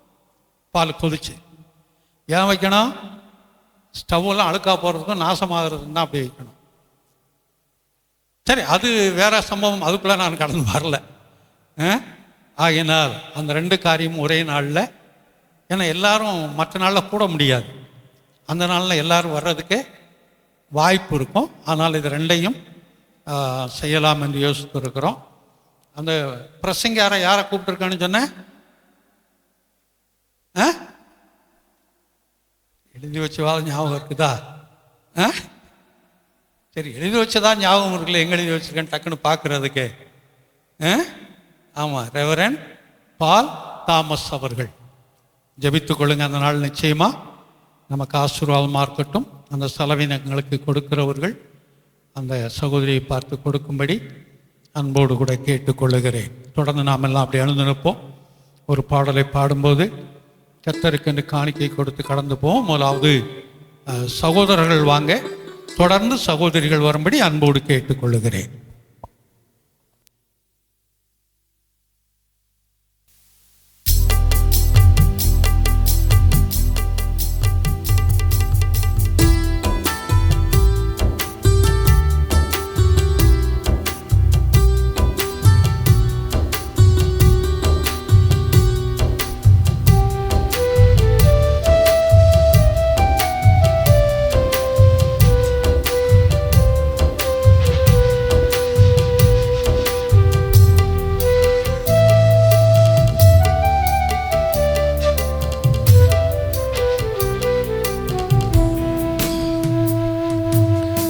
ஜீவன் தந்த தேவா உம்மை போற்றி பாடுவே, ஜீவன் தந்த தேவா உம்மை போற்றி பாடுவேன். என்றும் என்னை மறவா எந்த தகப்பன் நீரல்லோ, என்றும் என்னை மறவா எந்த தகப்பன் நீரல்லோ. என்றும் உந்தன் பிள்ளை நானே மறவேன் உம்மையே. ஜீவன் தந்த தேவா உம்மை போற்றி பாடுவே, ஜீவன் தந்த தேவா உம்மை போற்றி பாடுவே.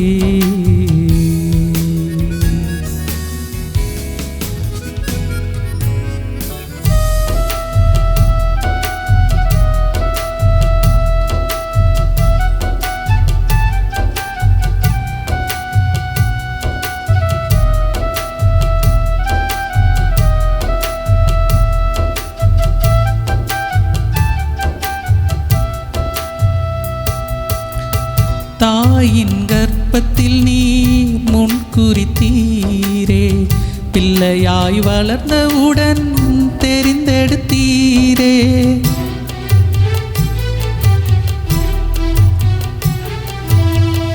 தாயின் கர்ப்பத்தில் நீ முன்குறித்தீரே, பிள்ளையாய் வளர்ந்தவுடன் தெரிந்தெடுத்தீரே. பாவம் அகற்ற இரத்தத்தினால் கழுவி பாவம் அகற்ற இரத்தத்தினால் கழுவி புதிய படைப்பாக்கிய தேவா உம்மை போற்றுகிற நாவு வேண்டும் நாதா. ஜீவன் தந்த தேவா உம்மை போற்றி பாடுவே.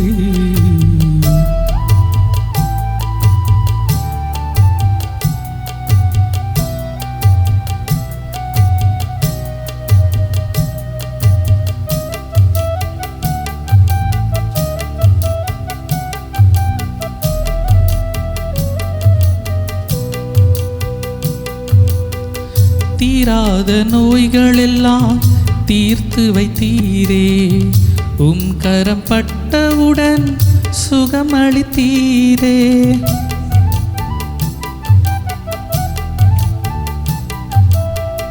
தீராத நோய்களெல்லாம் தீர்த்து வைத்தீரே, உம் கரம் பட்டவுடன் சுகமளித்தீரே.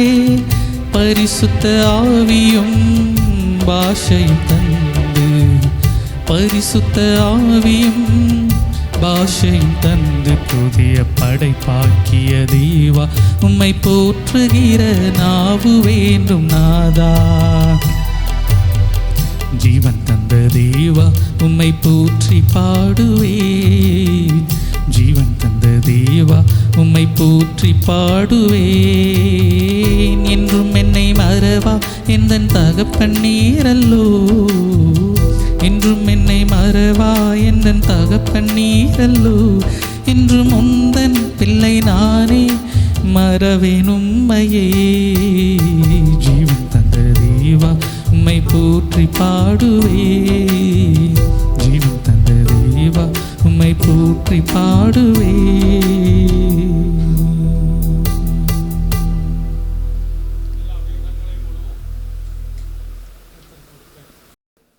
கர்த்தருக்கென்று கொடுத்ததுனால நாம் ஒரு நாளும் தரத்தரப்பட்டு போனதில்லை. அது நம்முடைய அனுபவம்.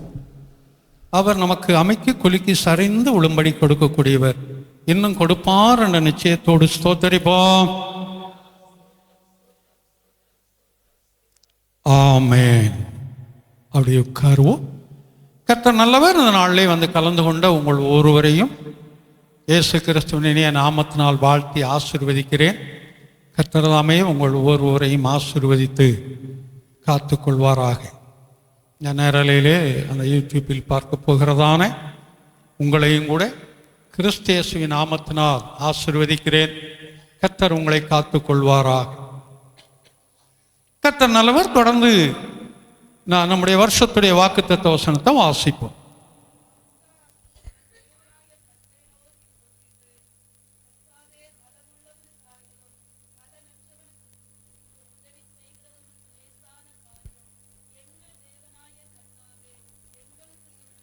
ஆமாம், 2 நாளாகவும் 14:11.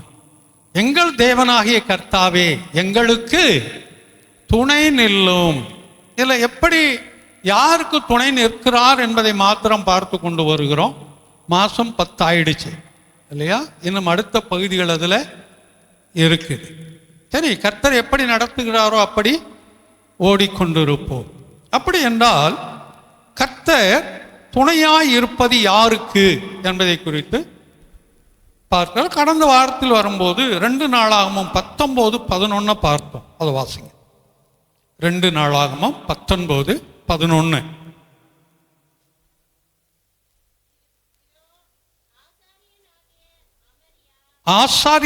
ஆசாரியனாகிய அமலியா கர்த்தருக்கு அடுத்த எல்லா நியாயத்திலும்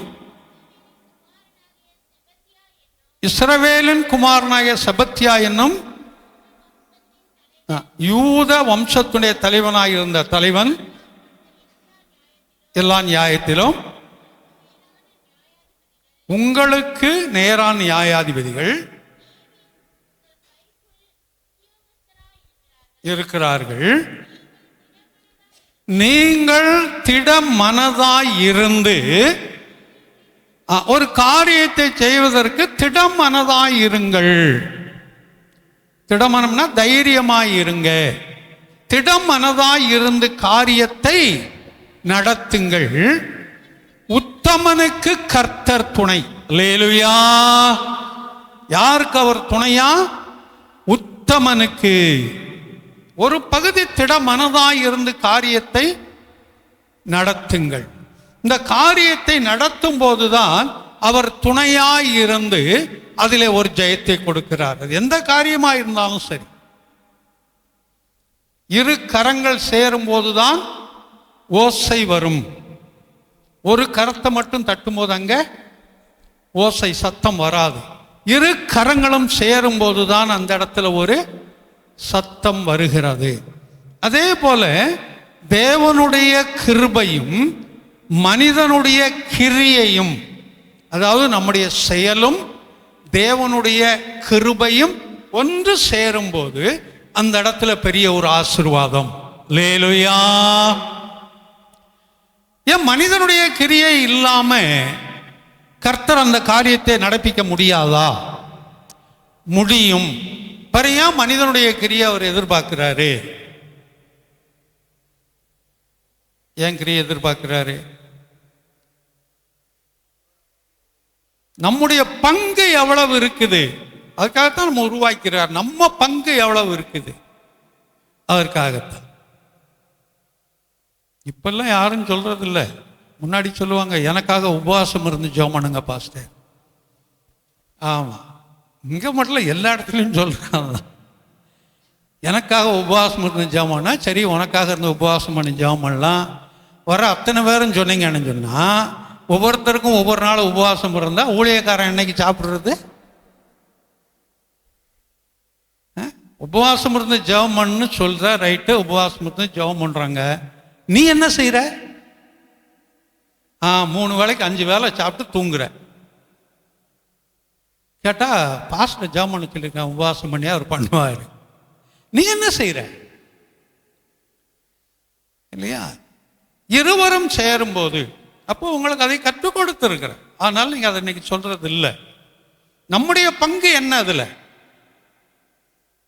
அதே போல வர்ற ஊழியக்காரங்கிட்ட எல்லாம் போய் தலையை கொடுத்துக்கிட்டு இருக்கிறவங்க இருக்கிறாங்க. கர்த்தருக்குள்ள ஒப்பு கொடுக்குறவங்கன்னு சொன்னா இப்ப 35 வருஷம் இந்த சபையை நடத்திக்கிட்டோம், 36 ஆரம்பிக்க போறோம்னு வைங்களேன். இங்க வந்து செய்தி கொடுத்தாங்கன்னா இன்னைக்கு கர்த்தருக்கு ஒன்று ஒப்பு கொடுக்கலாம் கை தூக்கணும், அதுக்கும் 10 பேர் தூக்கிட்டு தான் இருப்பீங்க. அப்போ இந்த 35 வருஷமா என்ன பண்ணிக்கிட்டு இருந்த நீயே? இங்க என்ன சொல்லிக்கிட்டு கொடுத்துக்கிட்டு இருக்கிறோம் இல்லையா? யார் வந்தாலும் அவங்ககிட்ட போய் தலையை கொடுத்துக்கிட்டு இருப்பாங்க. முன்னாடி இங்க ஜெபம் பண்ணும்போது கை வைக்கலாம், என் கையை எடுத்து அவங்க தலையில வச்சுக்கிறவங்களா இருக்கிறாங்க ஜெபத்திலேயே. ஏன்னா கை வச்சு ஜெபம் பண்ணா தான் அவங்களுக்கு ஒரு திருப்தி. அதில் இப்ப யாரும் அப்படி வைக்கிறது இல்லை. அவன் தலையில கை வைக்கலாம், கை எடுத்து தலையில் வச்சுக்கிடுவாங்க. அவங்களுக்கு ஒரு திருப்தி இல்லை கை வைக்கணும் அப்படின்னு சொல்லி. ஆமா, எல்லாத்தையும் தலையை கொடுக்கக்கூடாது. எல்லாத்தையும் தலையை கொடுத்தோம்னா அவங்களுக்குள்ள என்ன ஸ்பிரிட் என்ன இருக்குதோ அது நமக்கு வந்துடும். அப்போ இருவரும் அங்கே இணைய வேண்டும். தேவனும் நாமும் இணையும் போதுதான் அங்கே ஒரு அவரால் முடியாது ஒன்றும் இல்லை.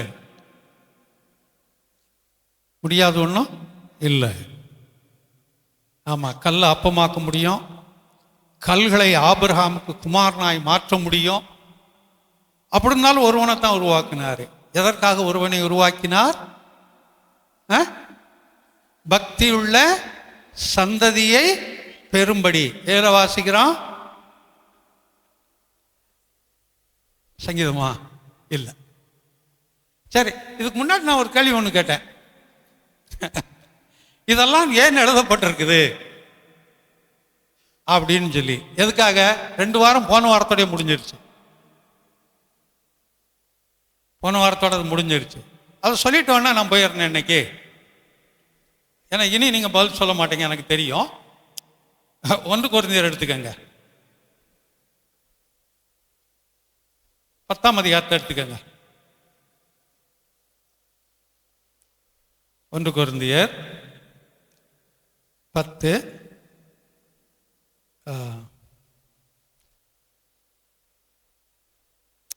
11 வாசிங்க. இவைகள் எல்லாம் எவைகளெல்லாம், அதுதான் எவைகளெல்லாம். மேல உள்ளதை வாசிங்க. அவர்களில், அதாவது 9:8 இருந்து வாசிங்க. அவர்களில் சிலர் வேசித்தனம் பண்ணி ஒரே நாளில் 23,000 பேர் விழுந்து போனார்கள். அதுபோல நாமும் வேசித்தனம் பண்ணாதிருப்போமாக. அவர்களில் சிலர் கிறிஸ்துவை பரீட்சை பார்த்து பாம்புகளால் அழிக்கப்பட்டார்கள். இதெல்லாம் சம்பவம்லாம் நமக்கு தெரியும். இதெல்லாம் எங்க சொல்லப்பட்டது? பழைய ஏற்பாட்டு நாட்களில் சொல்லப்பட்டது. பாம்புகளால் வாசிங்க, அழிக்கப்பட்டார்கள். அதுபோல நாமும் கிறிஸ்துவை பரீட்சை பாராதிருப்போமாக. அவங்க பரீட்சை பார்த்தது போல நம்ம பார்க்க வேண்டாம். தொடர்ந்து வாசி. அவர்களில் சிலர் முறுமுறுத்து, அந்த முறுமுறுப்பு நமக்குள்ள வேண்டாம். உள்ளதுல மோசமான பாவம் முறுமுறுப்புங்க. அது வெளியில தெரியாது, உள்ளிருந்து கிரியை செய்யக்கூடியது. முறுமுறுப்புனா என்ன? முறுமுறுன்னு இருக்கிறது தெரியும். அப்பளம் முறுமுறுன்னு இருக்கு, முறுக்கு முறுமுறுன்னு இருக்குது. வேற என்ன இருக்கு? சில நேரம் தோசை இருக்குது. இதெல்லாம் தெரியும். முறுமுறுப்பு என்றால் என்ன? எரிச்சல்னு அது சொல்ல முடியாது. இப்போ ஒரு காரியத்தை சொல்றோம் அப்படின்னா அவங்க என்ன சொல்றது, நான் என்ன கேட்கறது? அவங்க அது குடும்பத்துக்குள்ளேயோ சபையிலையோ வெளியிலையோ அது வேற. அவங்க என்ன சொல்றது, நான் என்ன கேட்கறது? அதெல்லாம் கேட்க முடியாது. இதை வெளியில சொல்ல மாட்டாங்க, உள்ள சொல்லிட்டு இருப்பாங்க. அது செய்ய மாட்டாங்க. அதான் முறுமுறுப்பு. அது ஒரு மோசமான ஒரு பாவம், வெளியில தெரியாது. முறுமுறுப்பு. அழிக்கப்பட்டார்கள். அதுபோல நீங்களும் முறுமுறுக்காதிருங்கள். யாருக்கு சொல்றான் இத? கொரிந்து சபைக்கு சொல்றான். முன்னாடி இதெல்லாம் நடந்துச்சு, நீங்க அதனால இருக்காதீங்க, அது போல இருக்காதீங்க.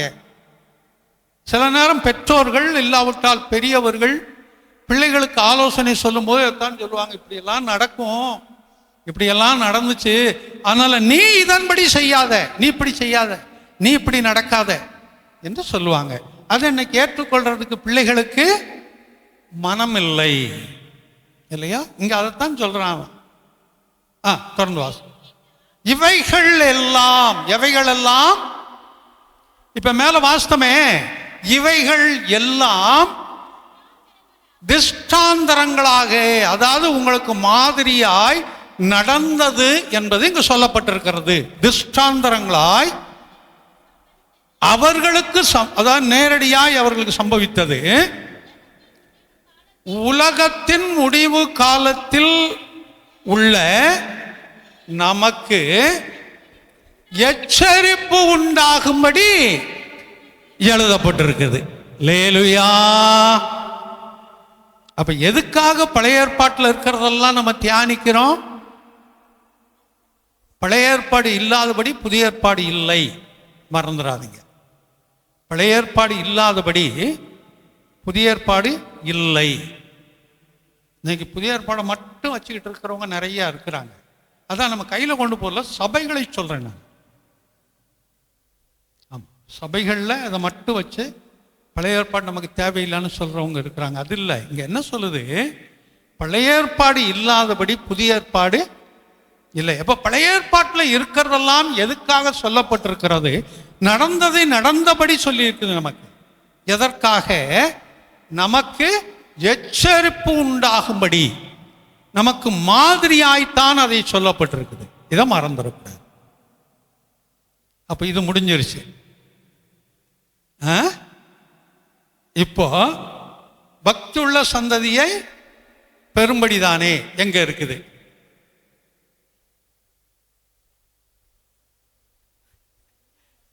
மல்கியா 4ஆம் அதிகாரத்தில் இருக்குது. இப்ப வாசிக்க வேண்டாம், விட்டுருங்க. மல்கியால 4 அதிகாரம் தான் இருக்கு, நீங்க அதை வாசிக்கங்க வீட்டில். எனக்கு குறிப்பிட்டு கரெக்டா வசனம் எங்க இருக்குன்னு எனக்கு தெரியல. அது குறிப்பிட்ட வசனம் எதுன்னு தெரியல, குறிப்பிட்ட இடம் எந்த ரெஃபரன்ஸ்னு தெரியல. 4ஆம் அதிகாரத்தில் அந்த மேலே உள்ளதுல மேல் பகுதியில் வரும். பார்த்துக்கங்க. அந்த 2 கோடு இருக்குல்ல, முதல் கோட்டில் மேல் பகுதியில் இருக்கும். நீங்கள் அப்போ வீட்டில் போய் பார்த்துக்கங்க. அப்போ கர்த்தர் ஒரு பக்தியுள்ள சந்ததியை பெற்றெடுக்கும்படியாகத்தான் ஒருவனை உருவாக்கினார்.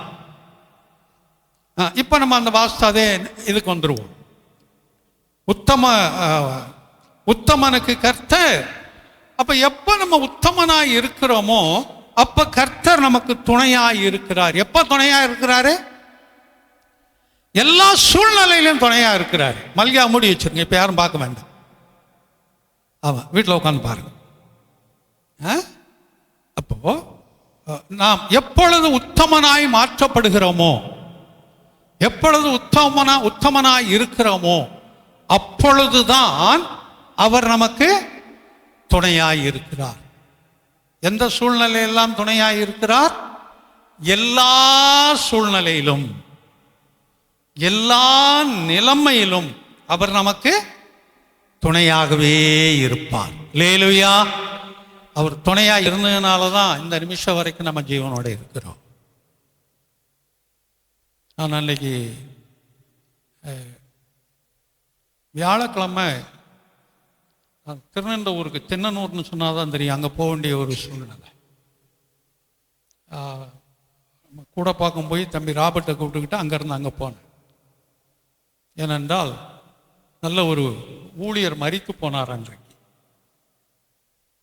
நல்ல ஒரு ஊழியர். நம்ம அந்த நேற்றுக்கு ராபர்ட்டை போட்டிருந்தான்னு எனக்கு குரூப்பில். அவர் அந்த சிஸ்டருடைய அந்த மரணத்தன்னைக்கு இங்கே வந்திருந்தார்.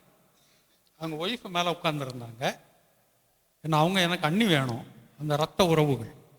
அவர் மாரநாதாவில் பல வருடங்களாக இருந்த ஊழியர், நல்ல ஒரு மூத்த ஒரு ஊழியர். அவர் மரித்து போனார். பார்க்கறதுக்காக கடந்து போயிருந்தேன். ஆனால் அவரை வீட்டுக்கு கொண்டு வரல. பையங்க 4 பேர், அதில் 3 பேர் ஆஸ்திரேலியா, அமெரிக்கா, கனடா 3 பசங்களும் அங்கே இருக்கிறதுனால அங்கே வர்றதுக்காக அதை மார்ச்சர்லேயே வச்சுட்டு நேற்றைக்கு தான் அந்த அடக்கம். நேற்றைக்கு நான் போக முடியலை.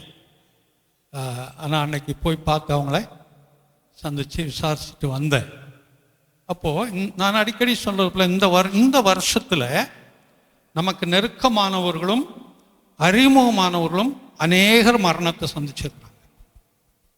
நமக்கு நெருக்கமானவங்களோ நமக்கு அறிமுகமானவங்களோ அநேக மரணத்தை சந்தித்திருக்கிறார்கள். ஆனால் நம்ம ஜீவனோடு இருக்கிறோம் அப்படின்னு சொன்னால், நம்ம ரொம்ப கர்த்தருக்கு கொடுக்குறோம், இல்லை நம்ம ரொம்ப ஊழியம் செய்கிறோம், நம்ம ரொம்ப வைராக்கியமாக இருக்கிறோம், ரொம்ப ஜெபம் பண்ணுறோம், ரொம்ப பாட்டு பாடுறோம், ரொம்ப சபையில் ஒழுங்காக வர்றோம், அதனால இல்லை. அதெல்லாம் தேவை, அதனால இல்லை. கர்த்தர் நம்ம மீது வைத்த கிருபை, நம்ம மீது வைத்த இரக்கம், நமக்கு கொடுத்த பிச்சை, அதனால தான் இதுவரைக்கும் ஜீவனோடு இருந்து கொண்டு இருக்கிறோம். இந்த இடத்துல உங்களுக்கு ஒன்றை நான் கோடிட்டு சொல்லிவிட்டு நான் அடுத்த வசனத்துக்குள்ளாக கடந்து போகிறேன். முன்னாடி அடிக்கடி அந்த காரியங்களை நான் உபயோகப்படுத்துவேன். பைபிளை தூக்கி கொண்டு வரக்கூடிய எல்லாருமே ஊழியக்காரர் என்று நம்பி விடாதே. அவர்களுடைய கனியை வைத்து நீ அறிந்து கொள். நான் இன்னைக்கு வரைக்கும் நின்றுகிட்டு இருக்கிறேன். நாளைக்கு எப்படி இருப்பேன்னு எனக்கு தெரியல. நான் உண்மையான ஊழியக்காரனாக இல்லாமல் இருக்கும் என்று சொன்னால் என்னை உதறி தள்ளிவிடுங்கள், என்னை உதறி தள்ளிவிடுங்கள். ஏன் இதை நான் சொல்றேன்னு சொன்னால், அந்த கடைசி நாட்களில் பிசாசானவன் கூடுமானவரை தெரிந்து கொள்ளப்பட்டவர்களையே வஞ்சிப்பான். ஊழியர்களையும் நல்ல வைராக்கியம் உள்ள விசுவாசிகளையும் அவன் என்ன செய்வான்? வஞ்சிப்பான். அறகுறையா இருக்கிறவங்களை என்ன செய்ய மாட்டான்? தொட மாட்டான். ஏன் தொட மாட்டான்?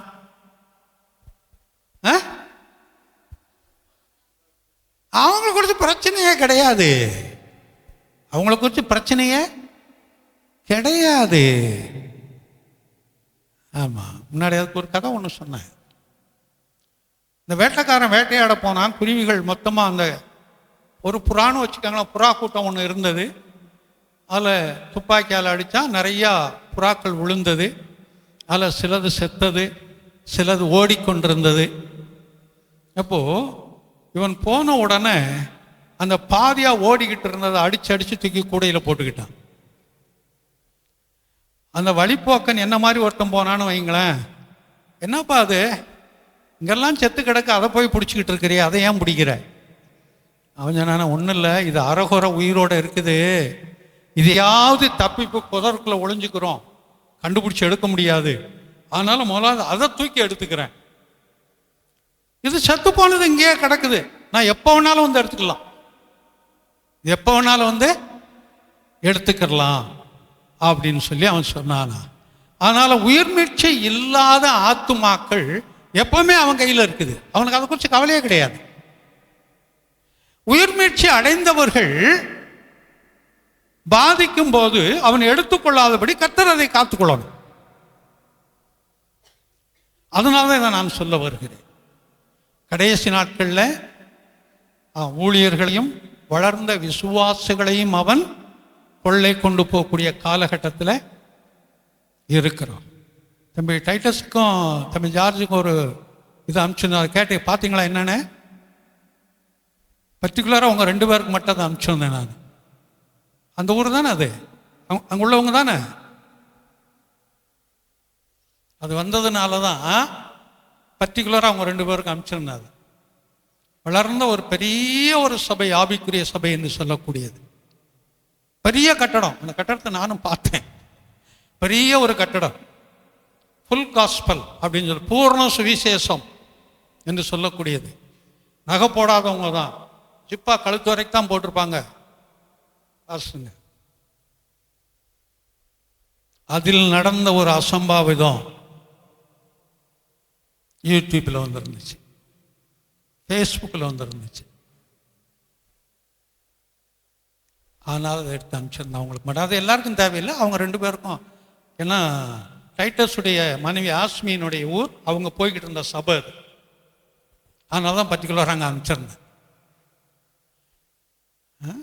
இன்றைக்கு கடைசி நாட்களுக்குள்ள வந்துட்டோம். நம்ம என்ன செய்வோம்? காத்துக்கொள்வோம். நானோ மற்றவங்களை குறித்து நம்ம யோசிக்கணும், நம்ம காத்துக்கொள்வோம், நம்மை காத்துக்கொள்வோம். அப்ப இங்க வரும்போது உத்தமனுக்கு கர்த்தர் துணை என்பதை குறித்து நம்ம பார்த்தோம் இல்லையா? இதுல நம்ம பழைய ஏற்பாட்டில் ஒரு மனிதனை குறித்து பார்த்தோம். 6ஆம் அதிகாரத்தில், ஆதியாகமம் 6ஆம் அதிகாரத்தில் 9வது வசனத்தில் ஒரு மனிதனை பார்த்தோம். அபாஸ், நோவாவுக்கோ கர்த்தருடைய கண்களில் கிருபை கிடைத்தது. அந்த 9 வாசிங்க இப்போ, 6:9. நோவாவின் வம்ச வரலாறு.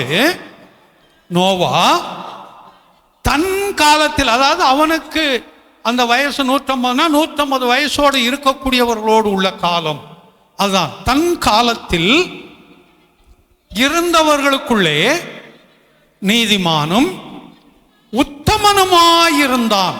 லேலுயா! அவன் காலத்தில் இருந்தவர்களுக்குள்ளாக நீதிமானும் உத்தமனுமாயிருந்தான். இது அவ்வளவு சாதாரணப்பட்ட காரியம் இல்லை. ஏன் இல்லைன்னு சொன்னா, அவனுடைய காலத்துல எப்படிப்பட்ட ஜனங்கள் அங்க இருந்தாங்கன்னு பார்த்தோம். 5வது வசனம், அக்கிரமம் நிறைந்திருந்தது. அக்கிரமம் என்றால் என்ன? கிரமத்திற்கு மிஞ்சினதெல்லாம் அக்கிரமம், ஒரு ஒழுங்குக்கு அப்பாற்பட்டதெல்லாம் அக்கிரமம், இதுதான் நிறைந்திருந்தது. இன்னைக்கு சொல்றாங்கல்ல, ரொம்ப அக்கிரமம் பிடிச்சி போய் அலைகிற நீ, அக்கிரமம் பெருகி போச்சுங்க. இன்னைக்கு ஊர்ல, நாட்டில் அக்கிரமம் பெருகி போச்சுங்க. இதெல்லாம் சாதாரணமாய் நம்ம சொல்லக்கூடிய வார்த்தைகள். அப்போ அவன் இருந்த நாட்கள்ல அங்க என்ன அதிகமாய் இருந்தது? அக்கிரமம் அதிகமாய் இருந்தது. அவங்களுக்குள்ள இவன் என்ன செய்தான்? தன்னை காத்து கொண்டான். லேலுயா! என்ன சுத்தி இருக்கிறவங்கலாம் ஒரு மாதிரி இருக்கிறாங்க, நான் மட்டும் அதுல எப்படி இருக்க முடியும்? அதுல தாங்க நம்ம சாட்சியாய் நிற்கணும், அதுல தான் நம்ம சாட்சியாய் இருக்கணும். உங்களுக்கு திரும்பவும் ஞாபகப்படுத்துவதற்காக நான் சொல்லுகிறேன், சிஸ்டனுடைய அடக்கத்தினுடைய காரியங்களிலேயோ அவர்களுக்கு வைத்த அந்த பிரேயர் மீட்டிங்கிலேயோ எந்த விதமான சடங்காச்சாரங்களும் இங்கே இருந்ததென்று யாராவது சொல்ல முடியும் என்றால் சொல்லுங்க. ஏதாவது சடங்காச்சாரம் இருந்தது, ஒரே ஒரு காரியம் மட்டும் இருந்தது. சிஸ்டருடைய அந்த பெட்டியில் அவங்க புடவை வைக்கணும். என்கிட்ட கேட்டாங்க, அது தேவையில்லைன்னா. இல்லை பாஸ்டர், கண்டிப்பாக வைக்கணும் பாஸ்டர், மேலே கிடக்க வச்சுக்கோங்க. அவ்வளோதான். அது ஒருத்தர் கேட்டனால அது நான் சொன்னேன், வேற எந்த காரியத்தையும் சொல்லலை. என்னை சார்ந்து இருக்கிற குடும்பத்தில் இருக்கிறவங்க எல்லாருமே சடங்காச்சாரத்தில் இருக்கக்கூடியவர்கள் தான்.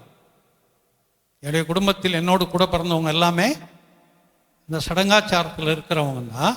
நான் ஆரம்ப நாட்கள்லேயே, ஊழியத்துக்கு வந்த நாட்கள்லேயே அந்த சடங்காச்சாரங்கள்லேருந்து நான் அப்பொழுதே ஒதுங்கி கொண்டேன். வீட்டில் சொல்லிடுறாங்க, அவன் தனி வழி, அவனை விட்டுருங்க, அவனில் சேர்க்காதீங்க. பெரிய ஒரு பிரச்சனையே வந்தது இதனால குடும்பத்தில்.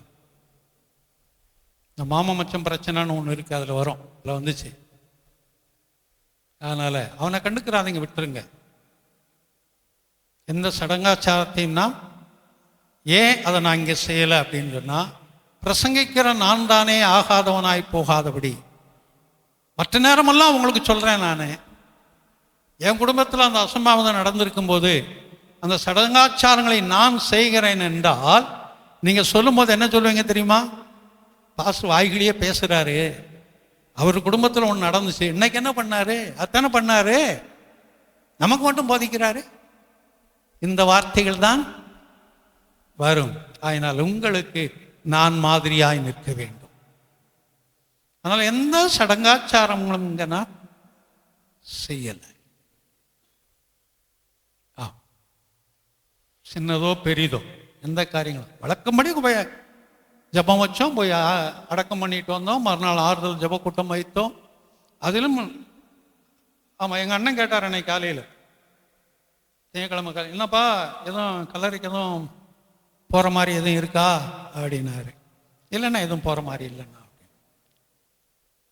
எதுவும் போகிற மாதிரி இல்லை அப்படின்னு. ஏன்னா அவர்களுடைய பழக்கம் 3வது நாள் போய் பால் ஊற்றிட்டு வருவாங்க. எங்கள் உயிரோடு இருக்கும்போது அவங்களுக்கு பால் கொடுக்காம செத்து போனதுக்கப்புறம் மண்ணில் ஒண்டி பால் ஊற்றுறதுல யாருக்கு பிரயோஜனம் இருக்குது? என்ன செலவில் அங்கே இருக்கிற எறும்பு ஏதாச்சும் சாப்பிட்டு போகும். அதுதான் 1 லிட்டர் பால் வாங்கிட்டு போய் 10 லிட்டர் தண்ணியில் கலந்து இருக்கிறவங்களாம் ஊற்றுங்கம்மாங்க அதில்.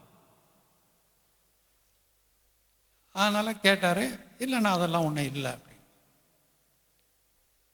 ஆமாம், அதுக்கப்புறம் தான் நேரம் இங்கே வந்தாங்க, அந்த பிரச்சனை போகலை. சில சொன்ன கொஞ்சம் நீங்கள் பார்த்துக்கிட்டே இருங்க, நான் கல்லறைக்கு போயிட்டு வந்துடுறேன்பாங்க. வீண் சடங்காச்சாரங்கள் அது. அதுக்கு வேணா ஒரு வசனத்தை வேணா சொல்கிறேன், வாசிங்களேன். லேவியராகமம் 18:3 நினைக்கிறேன், அது வாசிங்க. லேவி 18:3. நீங்கள் குடியிருந்த எகிப்து தேசத்தாருடைய செய்கையின்படி செய்யாமல் இஸ்ரவேல் ஜனங்களுக்கு கற்றுக் கொடுக்கிறான் மோசே. நீங்க எங்க குடியிருந்தீங்க? 400 வருஷம் அங்க குடியிருந்தீங்க. அப்படி 400 வருஷம் குடியிருக்கும் போது அவர்களுடைய கலாச்சாரம் நிச்சயமா இவங்களை ஒட்டி இருக்கும். அவங்களுடைய கலாச்சாரம் இவங்ககிட்ட ஒட்டி இருக்கும். அது மாறுறதுக்கு வாய்ப்புகள் இல்லை. முழுதும் இல்லாட்டிலும் ஓரளவுக்காவது அந்த கலாச்சாரங்களை இவங்களை ஒட்டி இருக்கும். அதனால எகிப்து தேசத்தில் நீங்க வாழ்ந்த சமயத்தில் இருந்த அவர்களுடைய செய்கைகளின்படி செய்யாதீங்க. அவங்க தேவனை அறியாதவர்கள், அவர்கள் பலவிதமான செய்கைகளை செஞ்சாங்க, அதன்படி நீங்க செய்யணும்னு நினைக்காதீங்க, அதன்படி நடக்கணும்னு நினைக்காதீங்க. நான் உங்களை அழைத்து போகிற கானான் தேசத்தாருடைய செய்கையின்படியும் செய்யாமல், நான் இப்ப உங்களை கொண்டு போய் ஒரு இடத்துல உட்கார வைக்க போறேன். அந்த தேசத்துல அந்த ஜனங்கள் செய்யற செய்கையின்படியும் செய்யாத. இங்க கானான் தேசத்தில் இருக்கிறது யாரு? கானான் தேசத்தில் இருக்கிறது யாரு?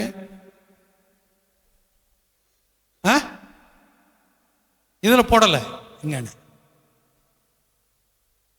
இதை கானான் தேசத்தில் இருக்கிறவர்கள் யார் என்பதை குறித்து ஒரு தடவை ஒரு செய்தியை எடுத்தேன் உங்களுக்கு. யார் இருக்கிறாங்க, எப்படிப்பட்டவங்க இருக்கிறாங்க, எத்தனை விதமானவர்கள் அங்கே இருக்கிறாங்க, இவர்களை எல்லாம் துரத்தி விட்டு தான் கர்த்தர் அவர்களை கொண்டு அங்கே நாட்டினார். 7 விதமான ஜாதிகள் அங்கே இருந்தது. 7 விதமான ஜாதிகள்னா 7 விதமான கலாச்சாரங்கள் அங்கே இருக்கும். ஒரு 15 வருஷத்துக்கு மேலே இருக்கும், 15-20 வருஷம் இருக்கும். அசிஸ்டன்ட் கமிஷனர் இந்த பகுதியில் இருக்கிற ஊழியக்காரங்கள்லாம் டி நகர் ஆஃபீஸ் கூப்பிட்டுருந்தாங்க. அப்போ போயிருந்தோம். என்ன பிரச்சனைகள் இருக்குது, என்ன ஏதுன்னு எல்லாம் விசாரித்தாங்க. அப்போ சொல்லும்போது ஒவ்வொருத்தரையும் கேட்டாங்க எங்கே இருக்குன்னு சொல்லி. ஒருத்தர் சொல்லும்போது சூழப்பள்ளத்தில் இருக்கிறோம் அப்படின்னாரு. அப்போ அவர் சொல்லும்போது சொன்னார், சூழப்பள்ளம் காணு நகர் இது 2 ஒட்டின பகுதி. இங்கேருந்து ஊழியம் செய்கிறது அவ்வளோ லகுவான காரியம் உங்களுக்கு இல்லையே. ஏன்னா அவர் அசிஸ்டன்ட் கமிஷனர், அவர் கிறிஸ்டின் கிடையாது, அரசாங்கம் சம்மந்தப்பட்ட சில காரியங்களுக்கு அழைச்சது சொல்லிட்டு. ஏன்னா தமிழ்நாட்டில் அன்னைக்கு 26, 26, 27 மாவட்டம்னு நினைக்கிறேன். தமிழ்நாட்டில் இருக்கிற அத்தனை மாவட்டத்தை சேர்ந்தவங்க இங்கே இருப்பாங்க. இந்த 2 இடத்துலையும், சோழப்பள்ளத்துலேயும் காணநகர்லேயும். அத்தனை கலாச்சாரமும் இங்கே இருக்கும், அத்தனை பழக்க வழக்கங்களும் இங்கே. உங்களுக்கு தெரிஞ்ச மாதிரி சொல்லணும்னு சொன்னால் செங்கல்பட்டு, காஞ்சிபுரம், திருவள்ளூர், இந்த பக்கம் போனால் திருச்சி, மதுரை, கன்னியாகுமரி, கோயம்புத்தூர், பெரிய ஊர்களை மட்டும் சொல்கிறேன். அத்தனை ஊரை சேர்ந்தவங்களும் இங்கே இருப்பாங்க. அந்தந்த ஊருக்குரிய பழக்க வழக்கங்கள் வேற. கன்னியாகுமரிக்கு போனால் அப்பளத்தையும் பப்படத்தையும் பாயாசத்தையும் ஒன்றா பிசைஞ்சு சாப்பிடுவாங்க. பாயாசத்தையும் வாழைப்பழத்தையும் உரிச்சு போட்டு ஒன்றா பிசைஞ்சு சாப்பிடுவாங்க. இங்கே இருக்கிறவங்களுக்கு இது ஒத்துக்கிறோமா சொன்னால் கண்ணை மட்டும் நாக்கு நீட்டுவாங்க. இது அங்கே அப்படி சாப்பிடுவாங்க இல்லையா? அங்கே கண்டிப்பாக மீன் குழம்புனா தேங்காய் அரைச்சி ஊற்றுவாங்க. இங்கே அரைச்சி ஊற்றுவாங்களா? இல்லை. அப்படியே கலாச்சாரம், அந்த அந்த பழக்க வழக்கங்கள், கலாச்சாரங்கள் மாறுபடும் இடத்துக்கு இடம். அங்கே இருப்பது வேறு, இங்கே இருப்பது வேறு, இடத்துக்கு இடம் அது என்ன செய்யும்? மாறுபடும். அங்கே இருக்கிறவங்களாம் பெரிய குண்டு குண்டு அரிசி சாப்பிட்றாங்க, இங்கே ஒத்துக்கிறோமா? 5008மா 5008 2க்கு சொல்லுவாங்க. இந்த இவ்வளோ பெருசு இருக்கும் ஒன்று அந்த அரிசி, மொச்சக்கொட்டை. இப்போ அது இல்லை, அது வேகம் வேகம் வேகம் வந்துக்கிட்டே இருக்கும். சிலர் குள்ளமாக இருக்கிறவங்க என்ன சொல்லுவாங்க? குள்ளமாக இருக்கிறவங்க உங்களுக்கெல்லாம் தெரியாது சொன்னால், குள்ளமாக இருக்கிறது 5008ங்க அது அப்படிம்பாங்க. ஏன்னா அதான் 5008 செடி இந்த இவ்வளோதான் இருக்கும். 3 மாதத்துல 4 மாதத்துல இருக்கிற ரொம்ப சின்னதாக இருக்கும். அதனால 5008மா, குள்ளமாக இருக்கவங்களா அதான் 5008ங்க அப்படிம்பாங்க. அப்போ இடத்துக்கு தகுந்த மாதிரி, சூழ்நிலைக்கு தகுந்த மாதிரி அந்த கலாச்சாரங்கள் மாறுபடும். அவர் சொல்லும்போது சோழப்பள்ளத்துலேயும் காணநகர்லையும் இது ஒரு குட்டி தமிழ்நாடு. 2மே எல்லா மாவட்டத்தையும் சேர்ந்த ஜனங்கள் இங்கே இருப்பாங்க. ஒவ்வொருத்தருடைய கலாச்சாரங்கள் வேற மாதிரி இருக்கும், பழக்க வழக்கங்கள் வேற மாதிரி இருக்கும். ஆரம்பத்துலலாம் மீன்காரங்க நிறைய கிளர் இருந்தாங்க, இப்போ இருக்காங்களான்னு தெரியல. பிரச்சனைனா மீன் கட்சியை தான் தூக்கிட்டு வருவாங்க ரோட்டில். ஒருத்தனை வெட்டி கொண்டு வந்து அந்த காவாயை தாண்டி ஒரு பாலடைஞ்ச வீடு கணிச்சு அங்கே போட்டு போயிட்டாங்க. அதனால தான் சிஸ்டர் ரொம்ப நாள் அங்கே வரமாட்டேன்ட்டாங்க. அது பார்த்ததுலேருந்து அதுக்கப்புறம் தான் கட்டி இங்கே வந்தோம். அந்த ஏரி அந்த திரும்புகிற இடத்துல உள்ள லெஃப்டில் கிடக்கு பாலடைஞ்சு கிடந்த ரொம்ப நாளாக. அங்கேருந்து ஒருத்தனை வெட்டி கொண்டு வந்து உள்ளே போட்டு போயிட்டாங்க. அந்த சமயத்தில் அவ்வளவு மோசமான கலாச்சாரங்கள் உள்ள இடம். கானானும் அப்படிப்பட்ட இடம்தான். அவங்களுடைய கலாச்சாரம் எப்படி இருக்கும்? அந்த கலாச்சாரத்தின்படி நீயே செய்யாமலும் அவங்களுடைய முறைமையின்படி நடக்காத. முறைமைன்னு என்ன? அவங்களுடைய செய்கை, அவங்க நல்லது கெட்டதுன்னா அவங்க என்ன செய்யறாங்களோ அதெல்லாம் செய்யாத. இருந்த இடத்துல இருக்கிறதையும் செய்யக்கூடாது, போன இடத்துல இருக்கிறதையும் செய்யக்கூடாது. அப்ப எதைத்தான் செய்யறது இல்லையா? தொடர்ந்து வாசிங்க. என்னுடைய நியாயங்களின்படி செய்து என்னுடைய கட்டளைகளை கை கொண்டு நடங்கள். அல்லேலூயா. என்னுடைய செய்கையின்படி செய்யுங்க. நான் கட்டளை இட்டுறபடி நடங்க. இவன் சொல்கிறதையும் விட்டுரு. 400 வருஷம் அங்கே இருந்தேன். அவன் பழக்கம் நான் ஒட்டிக்கிட்டு தான் இருக்கும், அதை விட்டுரு. இங்கே போகிற, ஆமாம், அங்கே இருக்கிறவன் பழக்கம் ஒன்று ஒட்டிக்கிறோம், அதையும் நீ செய்யாத. நீ பிரித்தெடுக்கப்பட்டவர்கள் என்று அங்கே சொல்லுகிறார். அதனால தான் விசுவாசிகள் என்றால் பிரித்தெடுக்கப்பட்டவர்கள். அல்லேலூயா. நம்மெல்லாம் பிரித்தெடுக்கப்பட்டவர்கள், அதை மறந்துடக்கூடாது. இதனால்தான் நான் எந்த காரியத்தையும் சடங்காச்சாரங்களை உள்ளே நுழைவதற்கு நான் இடம் கொடுக்கவில்லை, அனுமதி கொடுக்கவில்லை. சிஸ்டருக்கு மாலை போடுறது கூட என்னுடைய தங்கச்சி பையன்தான் இங்கே வந்திருக்கான். அவங்க தான் இருக்கான் சோழிங்கநல்லூரில். அவன் தான் மாலையோடு வந்திருக்கிறான்.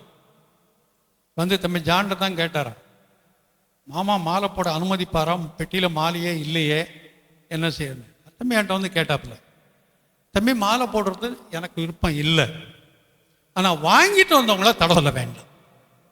வாங்கிட்டு வந்தவங்கள அதை என்ன பண்ண முடியும்? தம்ப அதை கொண்டு கீழே போட்டு போக முடியாது. வாங்கிட்டு வந்தவங்கள தடை சொல்ல வேண்டாம். ஆமாம், அதை நமக்கு விருப்பம் இல்லை. ஒரு மாலையை முடிச்சு மற்ற மாலையை நீங்கள் எடுத்துக்கிட்டே இருங்க, எதையும் போட வேண்டாம் மேலே. அதான் தம்பிட்டு சொன்னேன் இன்னைக்கு. அப்போ மற்றவர்கள் செய்கிறார்கள் என்பது போல இப்போ இந்த மரணத்தில் வந்து மாலை கொண்டு வரான்னு அவன் போட முடியாது. வர்றவங்க எல்லாம் கர்த்தருடைய பிள்ளைகள் அல்ல. யார் வேணாலும் வருவாங்க, பலதரப்பட்டவர்கள் வருவாங்க. நாம் அவங்ககிட்ட அதை சொல்ல முடியாது. சொன்னால் அதில் ஒரு கசப்பு வரும். அதனால வர்றவங்களை குறித்து நாம் என்ன செய்ய வேண்டாம், அது அவர்கள் பங்கு, போட்டு போறாங்க. இன்னும் ஒரு மரணத்தில் எங்கள் வீட்டில் ஒரு சின்ன விளக்கு ஒருத்தவங்க ஏற்றி வச்சாங்க. இந்த இந்து கலாச்சாரத்தினுடைய இறந்தவங்க இடத்துல ஒரு விளக்கேற்றி வைப்பாங்க. நான் வந்து ஒன்று கேட்டேன், இது என்ன விளக்கேற்றி வச்சுங்க? எதுக்கு? இல்லை, இறந்த இடத்துல. அது உன் வீட்டில் கொண்டு போய் இங்கே வைக்காதே. உன் வீட்டில் கொண்டு போய் இங்கேயே வைக்கிற நீ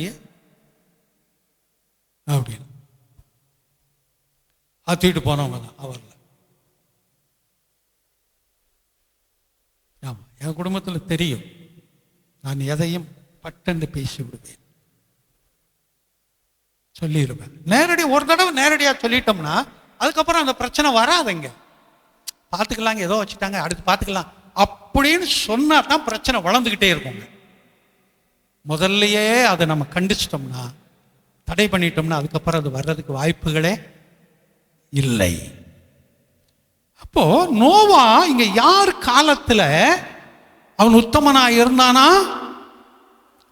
அக்கிரமக்காரர்கள் சூழ்ந்திருந்த காலம், அதுலதான் அவன் உத்தமனா இருந்தான். அதுதான் பெரிய காரியம். உத்தமனா இருந்தது பெருசு இல்லை, அவனை சுத்தி இருந்தவங்க எப்படி இருந்தாங்க அதுக்குள்ள உத்தமனா இருந்தான், அதுதான் பெருசு. அடுத்து வரும்போது நம்ம வாசிக்கிறோம், அவன் இருதயத்தின் நினைவுகளின் தோற்றம் எல்லாம் நித்தமும் பொல்லாதது. யாருடைய இருதயத்தின் தோற்றம் எல்லாம்? நோவா காலத்தில் இருந்த ஜனங்கள். மரணம் முதல்ல அவர்கள் அக்கிரமம் பெருகினது, அதுக்கப்புறம் இருதயத்தின் நினைவுகளின் தோற்றமெல்லாம். இருதயத்தின் நினைவுகள் ஒன்று இருக்குது, நினைவுகளின் தோற்றம் எல்லாம் என்ன இல்லையா? இருதயத்தின் நினைவு சரி, இப்போ ஒன்று நினைக்கிறோம், அந்த நினைவுக்கு தோற்றம் என்ன? செயல்ல இமேஜின் பண்றது, நம்ம இமேஜின் பண்றது.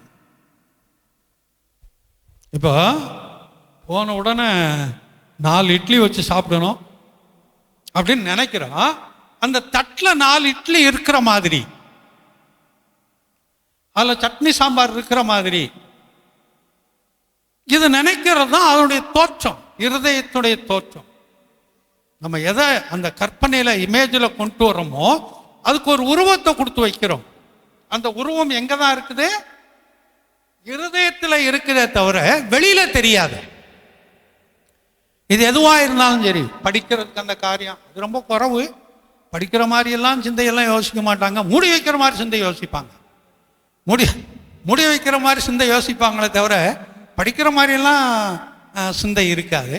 எக்ஸாம் எழுதுகிற மாதிரி நல்ல நேரத்தில் அதெல்லாம் ஏன் பாஸ் நீங்கள் ஞாபகப்படுத்துறீங்க இப்போ தான் முடிச்சு வந்து கிளாஸ் போய் உட்காந்துக்கிட்டு இருக்கிறோம், பழையபடி எக்ஸாம் ஏன்னு சொல்லணும் அப்படிங்கிற மாதிரி எல்லாம் சிந்தைகள். என்ன வேலை செய்ய போகிறோமோ வேலை செய்கிற மாதிரி அந்த சிந்தைகள் நமக்குள்ள உருவாகும், வேலை செய்கிற மாதிரி ஒரு எண்ணங்கள் உருவாகும் இல்லையா? இந்த சின்ன வயசு பிள்ளைகளை கேட்டால் அந்த படுக்கையில் வந்து யூரின் போயிடுவாங்க, ஒன் பாத்ரூம் போயிடுவாங்க. ஏன் இப்படி ஏதோ நீ பாயை நினச்சிக்கிட்டு இருக்கிற, பெட்ஷீட்டை நினச்சிக்கிட்டு இருக்கான்னு கேட்டால், நான் பாத்ரூமில் போய் ஒன்றுக்கு பண்ணுற மாதிரி நினச்சேன்.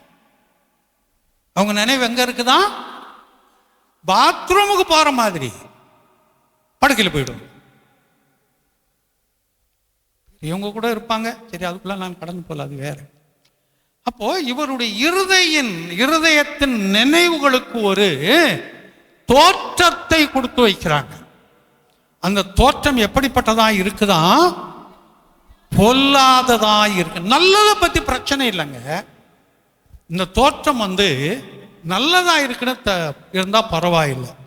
உட்காந்துக்கிட்டு இருக்கிறவங்க இல்லைங்க, வீட்டில் போய் நான் இப்படி சமைச்சு சாப்பிட போகிறேன் அப்படிங்கிற மாதிரி, சமைக்கிற மாதிரி, சாப்பாடு பண்ணுற மாதிரி நம்ம யோசிக்கிறது, எண்ணம் கொண்டு வர்றது பரவாயில்ல.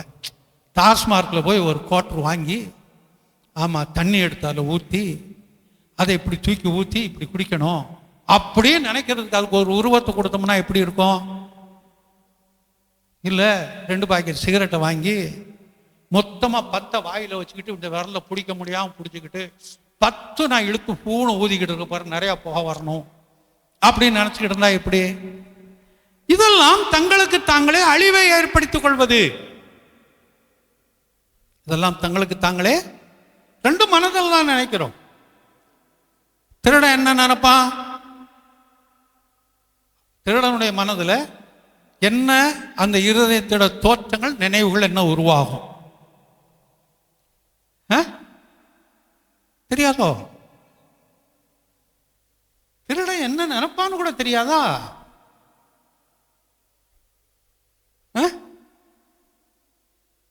சரி, எக்ஸாம் எழுத போகும்போது உங்களை சொல்ல காப்பி அடிக்க போறவங்க எப்படி காப்பி அடிக்கணும்னு போறவன் என்ன நினைப்பான்?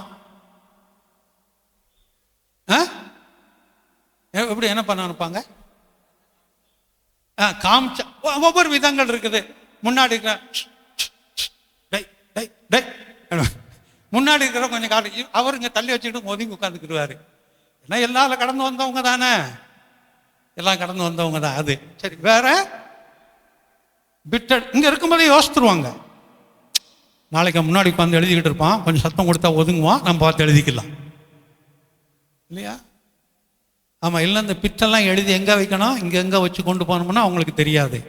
இதெல்லாம் அவங்க இமேஜ் கொண்டு வந்துருவாங்க. படித்தவங்க போய் உட்காந்து, சரி நம்ம படிச்சிருக்கிறோம், இந்த ஆன்சர் எது வந்தாலும் இந்த மார்க் பண்ணி நம்ம எழுதிட்டு போயிட்டே இருக்கலாம், எழுதுகிற மாதிரி ஒரு சிந்தை அவங்களுக்குள்ள வரும். இது நல்ல காரியங்களில் வர்ற இமேஜ் அவங்களுக்கு, தவறான காரியங்களில் வர்ற இமேஜ் அவங்களுக்கு. அப்போ திருடன் என்ன நினைப்பான்? ஆமாம், இன்னைக்கு பொழுது சாஞ்சா எந்த வீட்டில் போய் எப்படி திருடணுங்கிறதுக்கு இங்கேயே யோசித்துக்கிட்டு இருப்பான், திட்டம் வைப்பான். ஜன்னல் பூட்டி இருக்கும், ஜன்னலை உடைக்கணும், கம்பி இருக்கும், கம்பியை உடைக்கணும், உள்ளே போகணும், கிழக்கெல்லாம் சுற்றிக்கிட்டு வந்துக்கிட்டே இருக்கணும். இல்லை கதவு திறந்துருக்கும், கதவு வழியாக உள்ளே போகணும், இருக்கெல்லாம் கொள்ளையடிச்சுட்டு வந்துக்கிட்டு. இது அவனுடைய சிந்தைகள். அந்த சிந்தைக்கு அவன் போகிற மாதிரி வர்ற மாதிரி எல்லாம் ஒரு திட்டத்தை கொடுக்குறான். அதுதான் நினைவுகளுக்கு தோற்றத்தை கொடுப்பது. அப்படி என்றால் இங்கே அந்த நோவாவின் காலத்தில் இருந்த ஜனங்கள் இருதயத்துடைய நினைவுகளுக்கு ஒரு தோற்றத்தை கொடுத்தார்கள், ஒரு உருவத்தை கொடுத்தார்கள். தோற்றம் என்றால் உருவம். அந்த உருவத்தை கொடுத்தார்கள். அந்த உருவம் என்றால் எது? நாங்கள் அந்த பைபிள் காலையில் படிக்கும்போது ஒரு தம்பி இருந்தார். இன்னைக்கு ராஜபாளையம் பக்கத்தில் நல்ல ஊழியம் செய்கிறார், பெரிய ஒரு சபை வைத்து நல்ல ஊழியம் செய்கிறாரு. சைலஸ்னு பேர், ஜோ சைலஸ் ஒரு பேர். அவர் சாப்பாட்டில் உட்காந்துட்டா ஏற்று உட்காந்துருக்கவங்க, என்ன ஒன்று ஆளை காணோம் அப்படிம்பாங்க. எங்கே போய் மறைஞ்ச ஆளை காணுமே அப்படிம்பாங்க. சும்மா இருக்க மாட்டேன்னா, இல்லை ஒன்று ஆளை பார்த்தேன் காணும், அதான் தேடுறேன்பாங்க. என்னங்கன்னா சாப்பாடு அவ்வளோ இருக்குதான் தட்டில், உன் தட்டுக்கு பின்னாடி சாப்பாட்டுக்கு பின்னாடி நீ மறைஞ்சிருக்கிற மாதிரி இருக்கேம்பாங்க. எல்லாம் ஃப்ரெண்ட்ஸுக்கு ஒரு 6-7 பேர் இருக்கிறோம். அதில் அந்த பையனை அப்படி சொல்லுவாங்க. அப்போ ஒன்றுக்கு ஒரு உருவத்தை கொடுப்பது, அதுதான் தோற்றம் என்பது. இங்க வரும்போது அவர்கள் எதற்கு உருவத்தை கொடுத்தார்கள்? பொல்லாங்குக்கு. எவன் விட்டு கொள்ளையடிக்க போறேன், எவனை ஏமாத்த போறேன், எங்க போய் விபச்சாரம் பண்ண போறேன், எங்க போய் குடிக்க போறேன், எங்க போய் வெறிக்க போறேன், எங்க கொலை பண்ண போறேன், என்ன தவறான காரியங்களை செய்ய போறேன், இதுல எல்லாம் அதுக்கு ஒரு உருவத்தையே கொடுத்து வைக்கிறாங்களாம். பொல்லாத காரியங்களுக்கு உருவத்தை கொடுத்து வைக்கிறார்கள். இப்படிப்பட்ட நிலைமையில இருக்கும் போதுதான் அவன் எப்படி இருந்தானா? உத்தமனும் நீதிமானுமாயிருந்தான். லேலுயா. நம்ம அநேக நேரம் சொல்ல, என்ன சுற்றி இருக்கிறவங்களாம் அப்படி, நான் மட்டும் எப்படி இருக்க முடியும்? சுற்றி இருக்கிறவங்களாம் இருப்பாங்கன்னு தெரிஞ்சுதாங்க கர்த்தர் நம்மளை அழைச்சு கொண்டாரு. நம்மை சுற்றி இருக்கிறவர்களெல்லாம் இப்படி இருப்பார்கள் என்று தெரிந்துதான் கர்த்தர் நம்மை அழைத்து கொண்டார். அவர்கள் மத்தியில தான் நம்ம எப்படி இருக்கணும்? பிரித்தெடுக்கப்பட்டவர்களாய் இருக்க வேண்டும். அவர்கள் மத்தியில தான் நாம் மிகவும் எச்சரிக்கையாய் இருக்க வேண்டும். அவர்கள் மத்தியில தான் நாம் மாதிரியாய் இருக்க வேண்டும். அப்படி இருக்கும்போது கர்த்தர் நம்மை யாராய் மாற்றி வைக்கிறார்? உத்தமனாய் மாற்றி வைக்கிறார். அந்த உத்தமனாய் மாற்றி வைக்கும் போது நடக்கக்கூடிய காரியம் என்ன?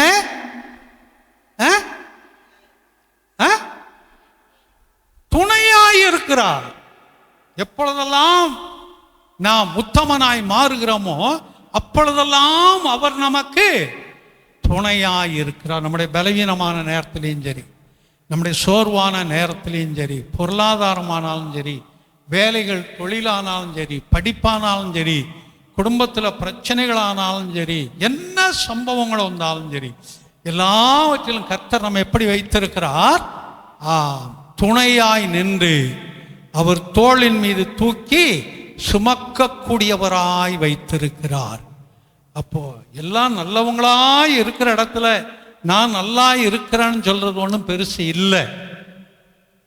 ஏன்னா இருக்கிறவங்களாம் நல்லவங்க, அதனால அப்படி இருக்கிறேன். பிரச்சனைகள் மத்தியில் போய் நான் நல்லவனாய் நிற்கிறேன் என்று சொல்லுவதுதான் பெரிது. அதைத்தான் கர்த்தர் எதிர்பார்க்கிறார் நம்மகிட்ட. பிரச்சனைகளும் போராட்டங்களும் மத்தியிலையும், நம்மை சுற்றி இருக்கக்கூடிய ஜனங்கள் மத்தியிலையும் நாம் வித்தியாசமாய் நின்று கர்த்தரை மகிமைப்படுத்துவதைத்தான் அவர் விரும்புகிறார். அப்படி நாம் உத்தமனாய் நம்ம காட்டிக்கொள்ளும் போதுதான் கர்த்தர் நம்ம என்ன செய்கிறார்? ஆசீர்வதிக்கிறார். இந்த பிரச்சனை எல்லாம் எப்போ வரும் தெரியுமா? அந்த நல்லது கெட்டது நடக்கும்போது தான் வரும். என் சொந்தக்காரங்களாம் அதை செய்கிறாங்க, நான் செய்யலாம் என்ன ஒரு மாதிரி நினைப்பாங்க, நினச்சிட்டு போகிறான், அவன் வீட்டில் போய் நீ சாப்பிடல. கூட பக்கத்தில் இருக்கவங்க ஒருத்தவங்க சொன்னாங்க, நல்லா அது பாஸ்டர் இப்படி போகணுங்கிறாங்க, என்ன செய்யறது? நான் வேண்டாங்க, அவர் வேண்டாங்கிறாரு, கட்டாயப்படுத்துகிறாங்க வரணும்னு சொல்லி, என்ன செய்யறது? நமக்கு நல்லது இல்லைம்மா. அதுதான் நானும் சொல்கிறேன் பாஸ்டர். வீட்டுக்காரன் சொன்னால் அவன் நம்ம வீட்டுக்காக வர வேண்டான்றான். ஆமாம், பெண்ணுக்குரியதான அதாவது அந்த சகோதரிக்கு தம்பிமார்களைத்தான், அவனுக்கு வர வேண்டாம். அவன் விரும்புகிற மாதிரியெல்லாம் நம்ம போய் செய்ய முடியாது. நம்ம என்ன விரும்புகிறோமோ அதான் நம்ம செய்ய முடியும். அவங்க சடங்காச்சாரத்தில் நம்ம போய் நின்றுக்கிட்டு நமக்கு வேதனை ஏற்படுத்திட்டுலாம் வர முடியாது. அதனால் அது வேண்டாம், அவன் வீட்டுக்காக வர வேண்டாம், விடு, அவன் வரவே வேண்டாம் எனக்கு என்று சொல்லி கூட பக்கத்தில் இருக்க குடும்பம் சொன்னாங்க. வந்துக்கிட்டு இருக்க குடும்பம் தான் சொன்னாங்க. இப்போ 2 மாதம் இல்லை 3 மாதத்துக்கு முன்னாடி தான் சொன்னாங்க, இப்போ சமீபத்தில். அப்போ அந்த இடங்களில் நாம் என்ன செய்ய வேண்டும்? பிரிந்து இருக்கும்போதுதான் கர்த்தர் நம்மை உத்தமனாய் மாற்றுகிறார். உத்தமனாய் மாற்றும் போது அவர் நமக்கென்று துணையாய் எப்பொழுதுமே நிற்பார். இது துணையின் ஆண்டு, துணையின் ஆண்டு. நிச்சயமா நமக்கு துணையாய் வருவார். யார் மத்தியில் நம்ம உத்தமமா இருக்கணும்?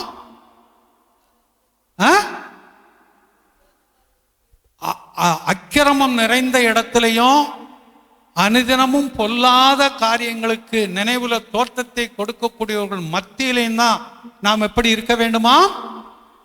உத்தமனாய் இருக்க வேண்டும். அப்படி இருக்க கற்றுக்கொள்வது கடினம், கற்றுக்கொள்வோம். அப்படி வரும்போது கர்த்தர் நிச்சயமா நமக்கு எப்பவுமே துணையாய் இருப்பார். அவர் கைவிடக்கூடியவர் அல்ல. கண்களை மூடுவோம், கர்த்தர் நமக்கு பார்ப்பார். நல்ல ஒரே ஒரு வசனத்தை தான் பார்த்துருக்கிறோம். கடந்த வாரம் பார்த்த வசனத்துடைய தொடர்பை பார்த்திருக்கிறோம். அவர்கள் அக்கிரமம் பெருகி இருந்தது, நித்தமும் அவர்களுடைய இருதயத்தின் நினைவுகளின் தோற்றத்தை கொடுத்தார்கள். அது பொல்லாத காரணங்களுக்காய், நல்ல காரியத்துக்கு இல்லை, பொல்லாத காரியங்களுக்கு. அப்படிப்பட்டவர்கள் மத்தியில தான் நோவா தன்னை காத்து கொண்டான். கர்த்தருடைய கண்கள் அவனுக்கு கிருபை கிடைத்தது, உத்தமனாய் மாறினார், அவனுக்கு துணையாய் இருந்தார். வெள்ளம் வரும்போதும் வெள்ளத்திலிருந்து வெளியில வந்த பின்னாடியும் கர்த்தர் அவனுக்கு துணையாகவே இருந்தார். முதல் பலிபீடத்தை அவன்தான் கட்டினான். அந்த வாசனை அவர் முகர்ந்தார். நமக்கு அவர் எப்பொழுதும் துணையாயிருப்பார். விசுவாசிப்போம். துணையின் ஆண்டு, பலவீனத்தின் நேரத்திலும், போராட்டத்தின் நேரத்திலும், கண்ணீரின் நேரத்தில், அவமான நேரத்திலையும் நமக்கு நிச்சயமா துணையாவே இருப்பார். எல்லா வாய்களை திறந்து கர்த்தரை ஸ்தோத்தரிப்போம். தொடர்ந்து இந்த சத்தியங்களை, வேத வசனங்களை பிசாசானவன் நம்மை விட்டு எடுத்து போடாதபடி தொடர்ந்து அதை முளைத்து பலன் கொடுக்க கர்த்தர் உதவி செய்யும்படியாய் ஸ்தோத்தரிப்போம். ஜெபிக்காத ஒருவர் சத்தத்தை உயர்த்தி ஜெபிக்கும்படி அன்போடு கேட்டுக்கொள்ளுகிறேன்.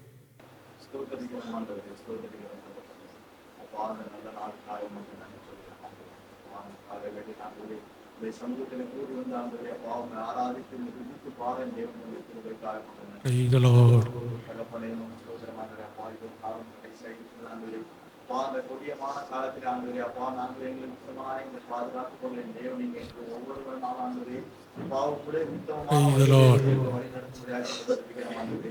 நானே வழியும் சத்தியமும் ஜீவனமாக இருக்கிறேன் என்று சொன்ன வார்த்தையினுடைய ஆண்டவரே அந்த சத்தியமான வழியிலே நாங்கள் நடக்க தேவன் எங்களுக்கு ஒவ்வொரு நாளும் கொடுக்க செய்யுங்க.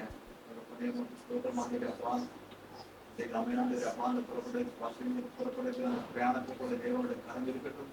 அப்பா அந்த போகிற இடத்துல ஆண்டவரே அப்பா நேர்த்தியான முடித்து கொடுக்கும்படியாக கூட செல்கிறோம். ஆண்டவரே அப்பா மன விருப்பத்தின்படி ஆண்டவரே அப்பா எங்களுக்கு எல்லாவற்றையும் நீ தந்தருளுவீர் என்று சொன்ன வேத வசனத்தின்படி அப்பா உனக்கு ஸ்தோத்திரம். எல்லா காரியங்களையும் நீரே கூட இருந்து பிடிக்கும்படியாக கொடுக்கிறோம். நீரே பொறுப்படுத்திக் கொள்ளும் ஆளுகை செய்யும் ஆண்டவரே அப்பா. அந்த வேத வசனங்கள் ஆண்டவரே எங்கள் ஒவ்வொருவருடைய இருதயத்தை விட்டு நீங்காதபடி நீங்க எங்களை பாதுகாத்துக் கொள்ளுங்க. அடுத்த நாள் நாங்கள் அதன்படி நடக்க எங்களுக்கு செய்யுங்க. கருத்துக்களை காலத்தில் ஒப்புக் கொடுக்கிறோம், பொறுப்படுத்திக் கொள்ளும். ஆமென். எல்லாம் சேர்ந்து சொல்லுவோம். என் ஆத்துமாவே கர்த்தரை ஸ்தோத்தரி, முழு உள்ளமே பரிசுத்த நாமத்தை ஸ்தோத்தரி. என் ஆத்துமாவே கர்த்தரை ஸ்தோத்தரி, அவர் செய்த சகல உபகாரங்களை மறவாதே. ஆமென். நம்முடைய கர்த்தராகிய இயேசு கிறிஸ்துவின் கிருபையும் பிதாவாகிய தேவனுடைய அன்பும் பரிசுத்தாவியானுடைய ஆலோசனை வழிநடத்தலும் சமாதானம் நம் அனைவரோடும் கூட வரத்தடைப்பட்ட கர்த்தருடைய பிள்ளைகளோடு கூட வேலைகள், தொழில்கள், படிப்புகள், பயணங்களோடு கூட இன்றும் என்று சதா காலங்களும் நம்மோடு இருப்பதாக. ஆமென். எல்லாருக்கும் ஸ்தோத்திரம். எல்லா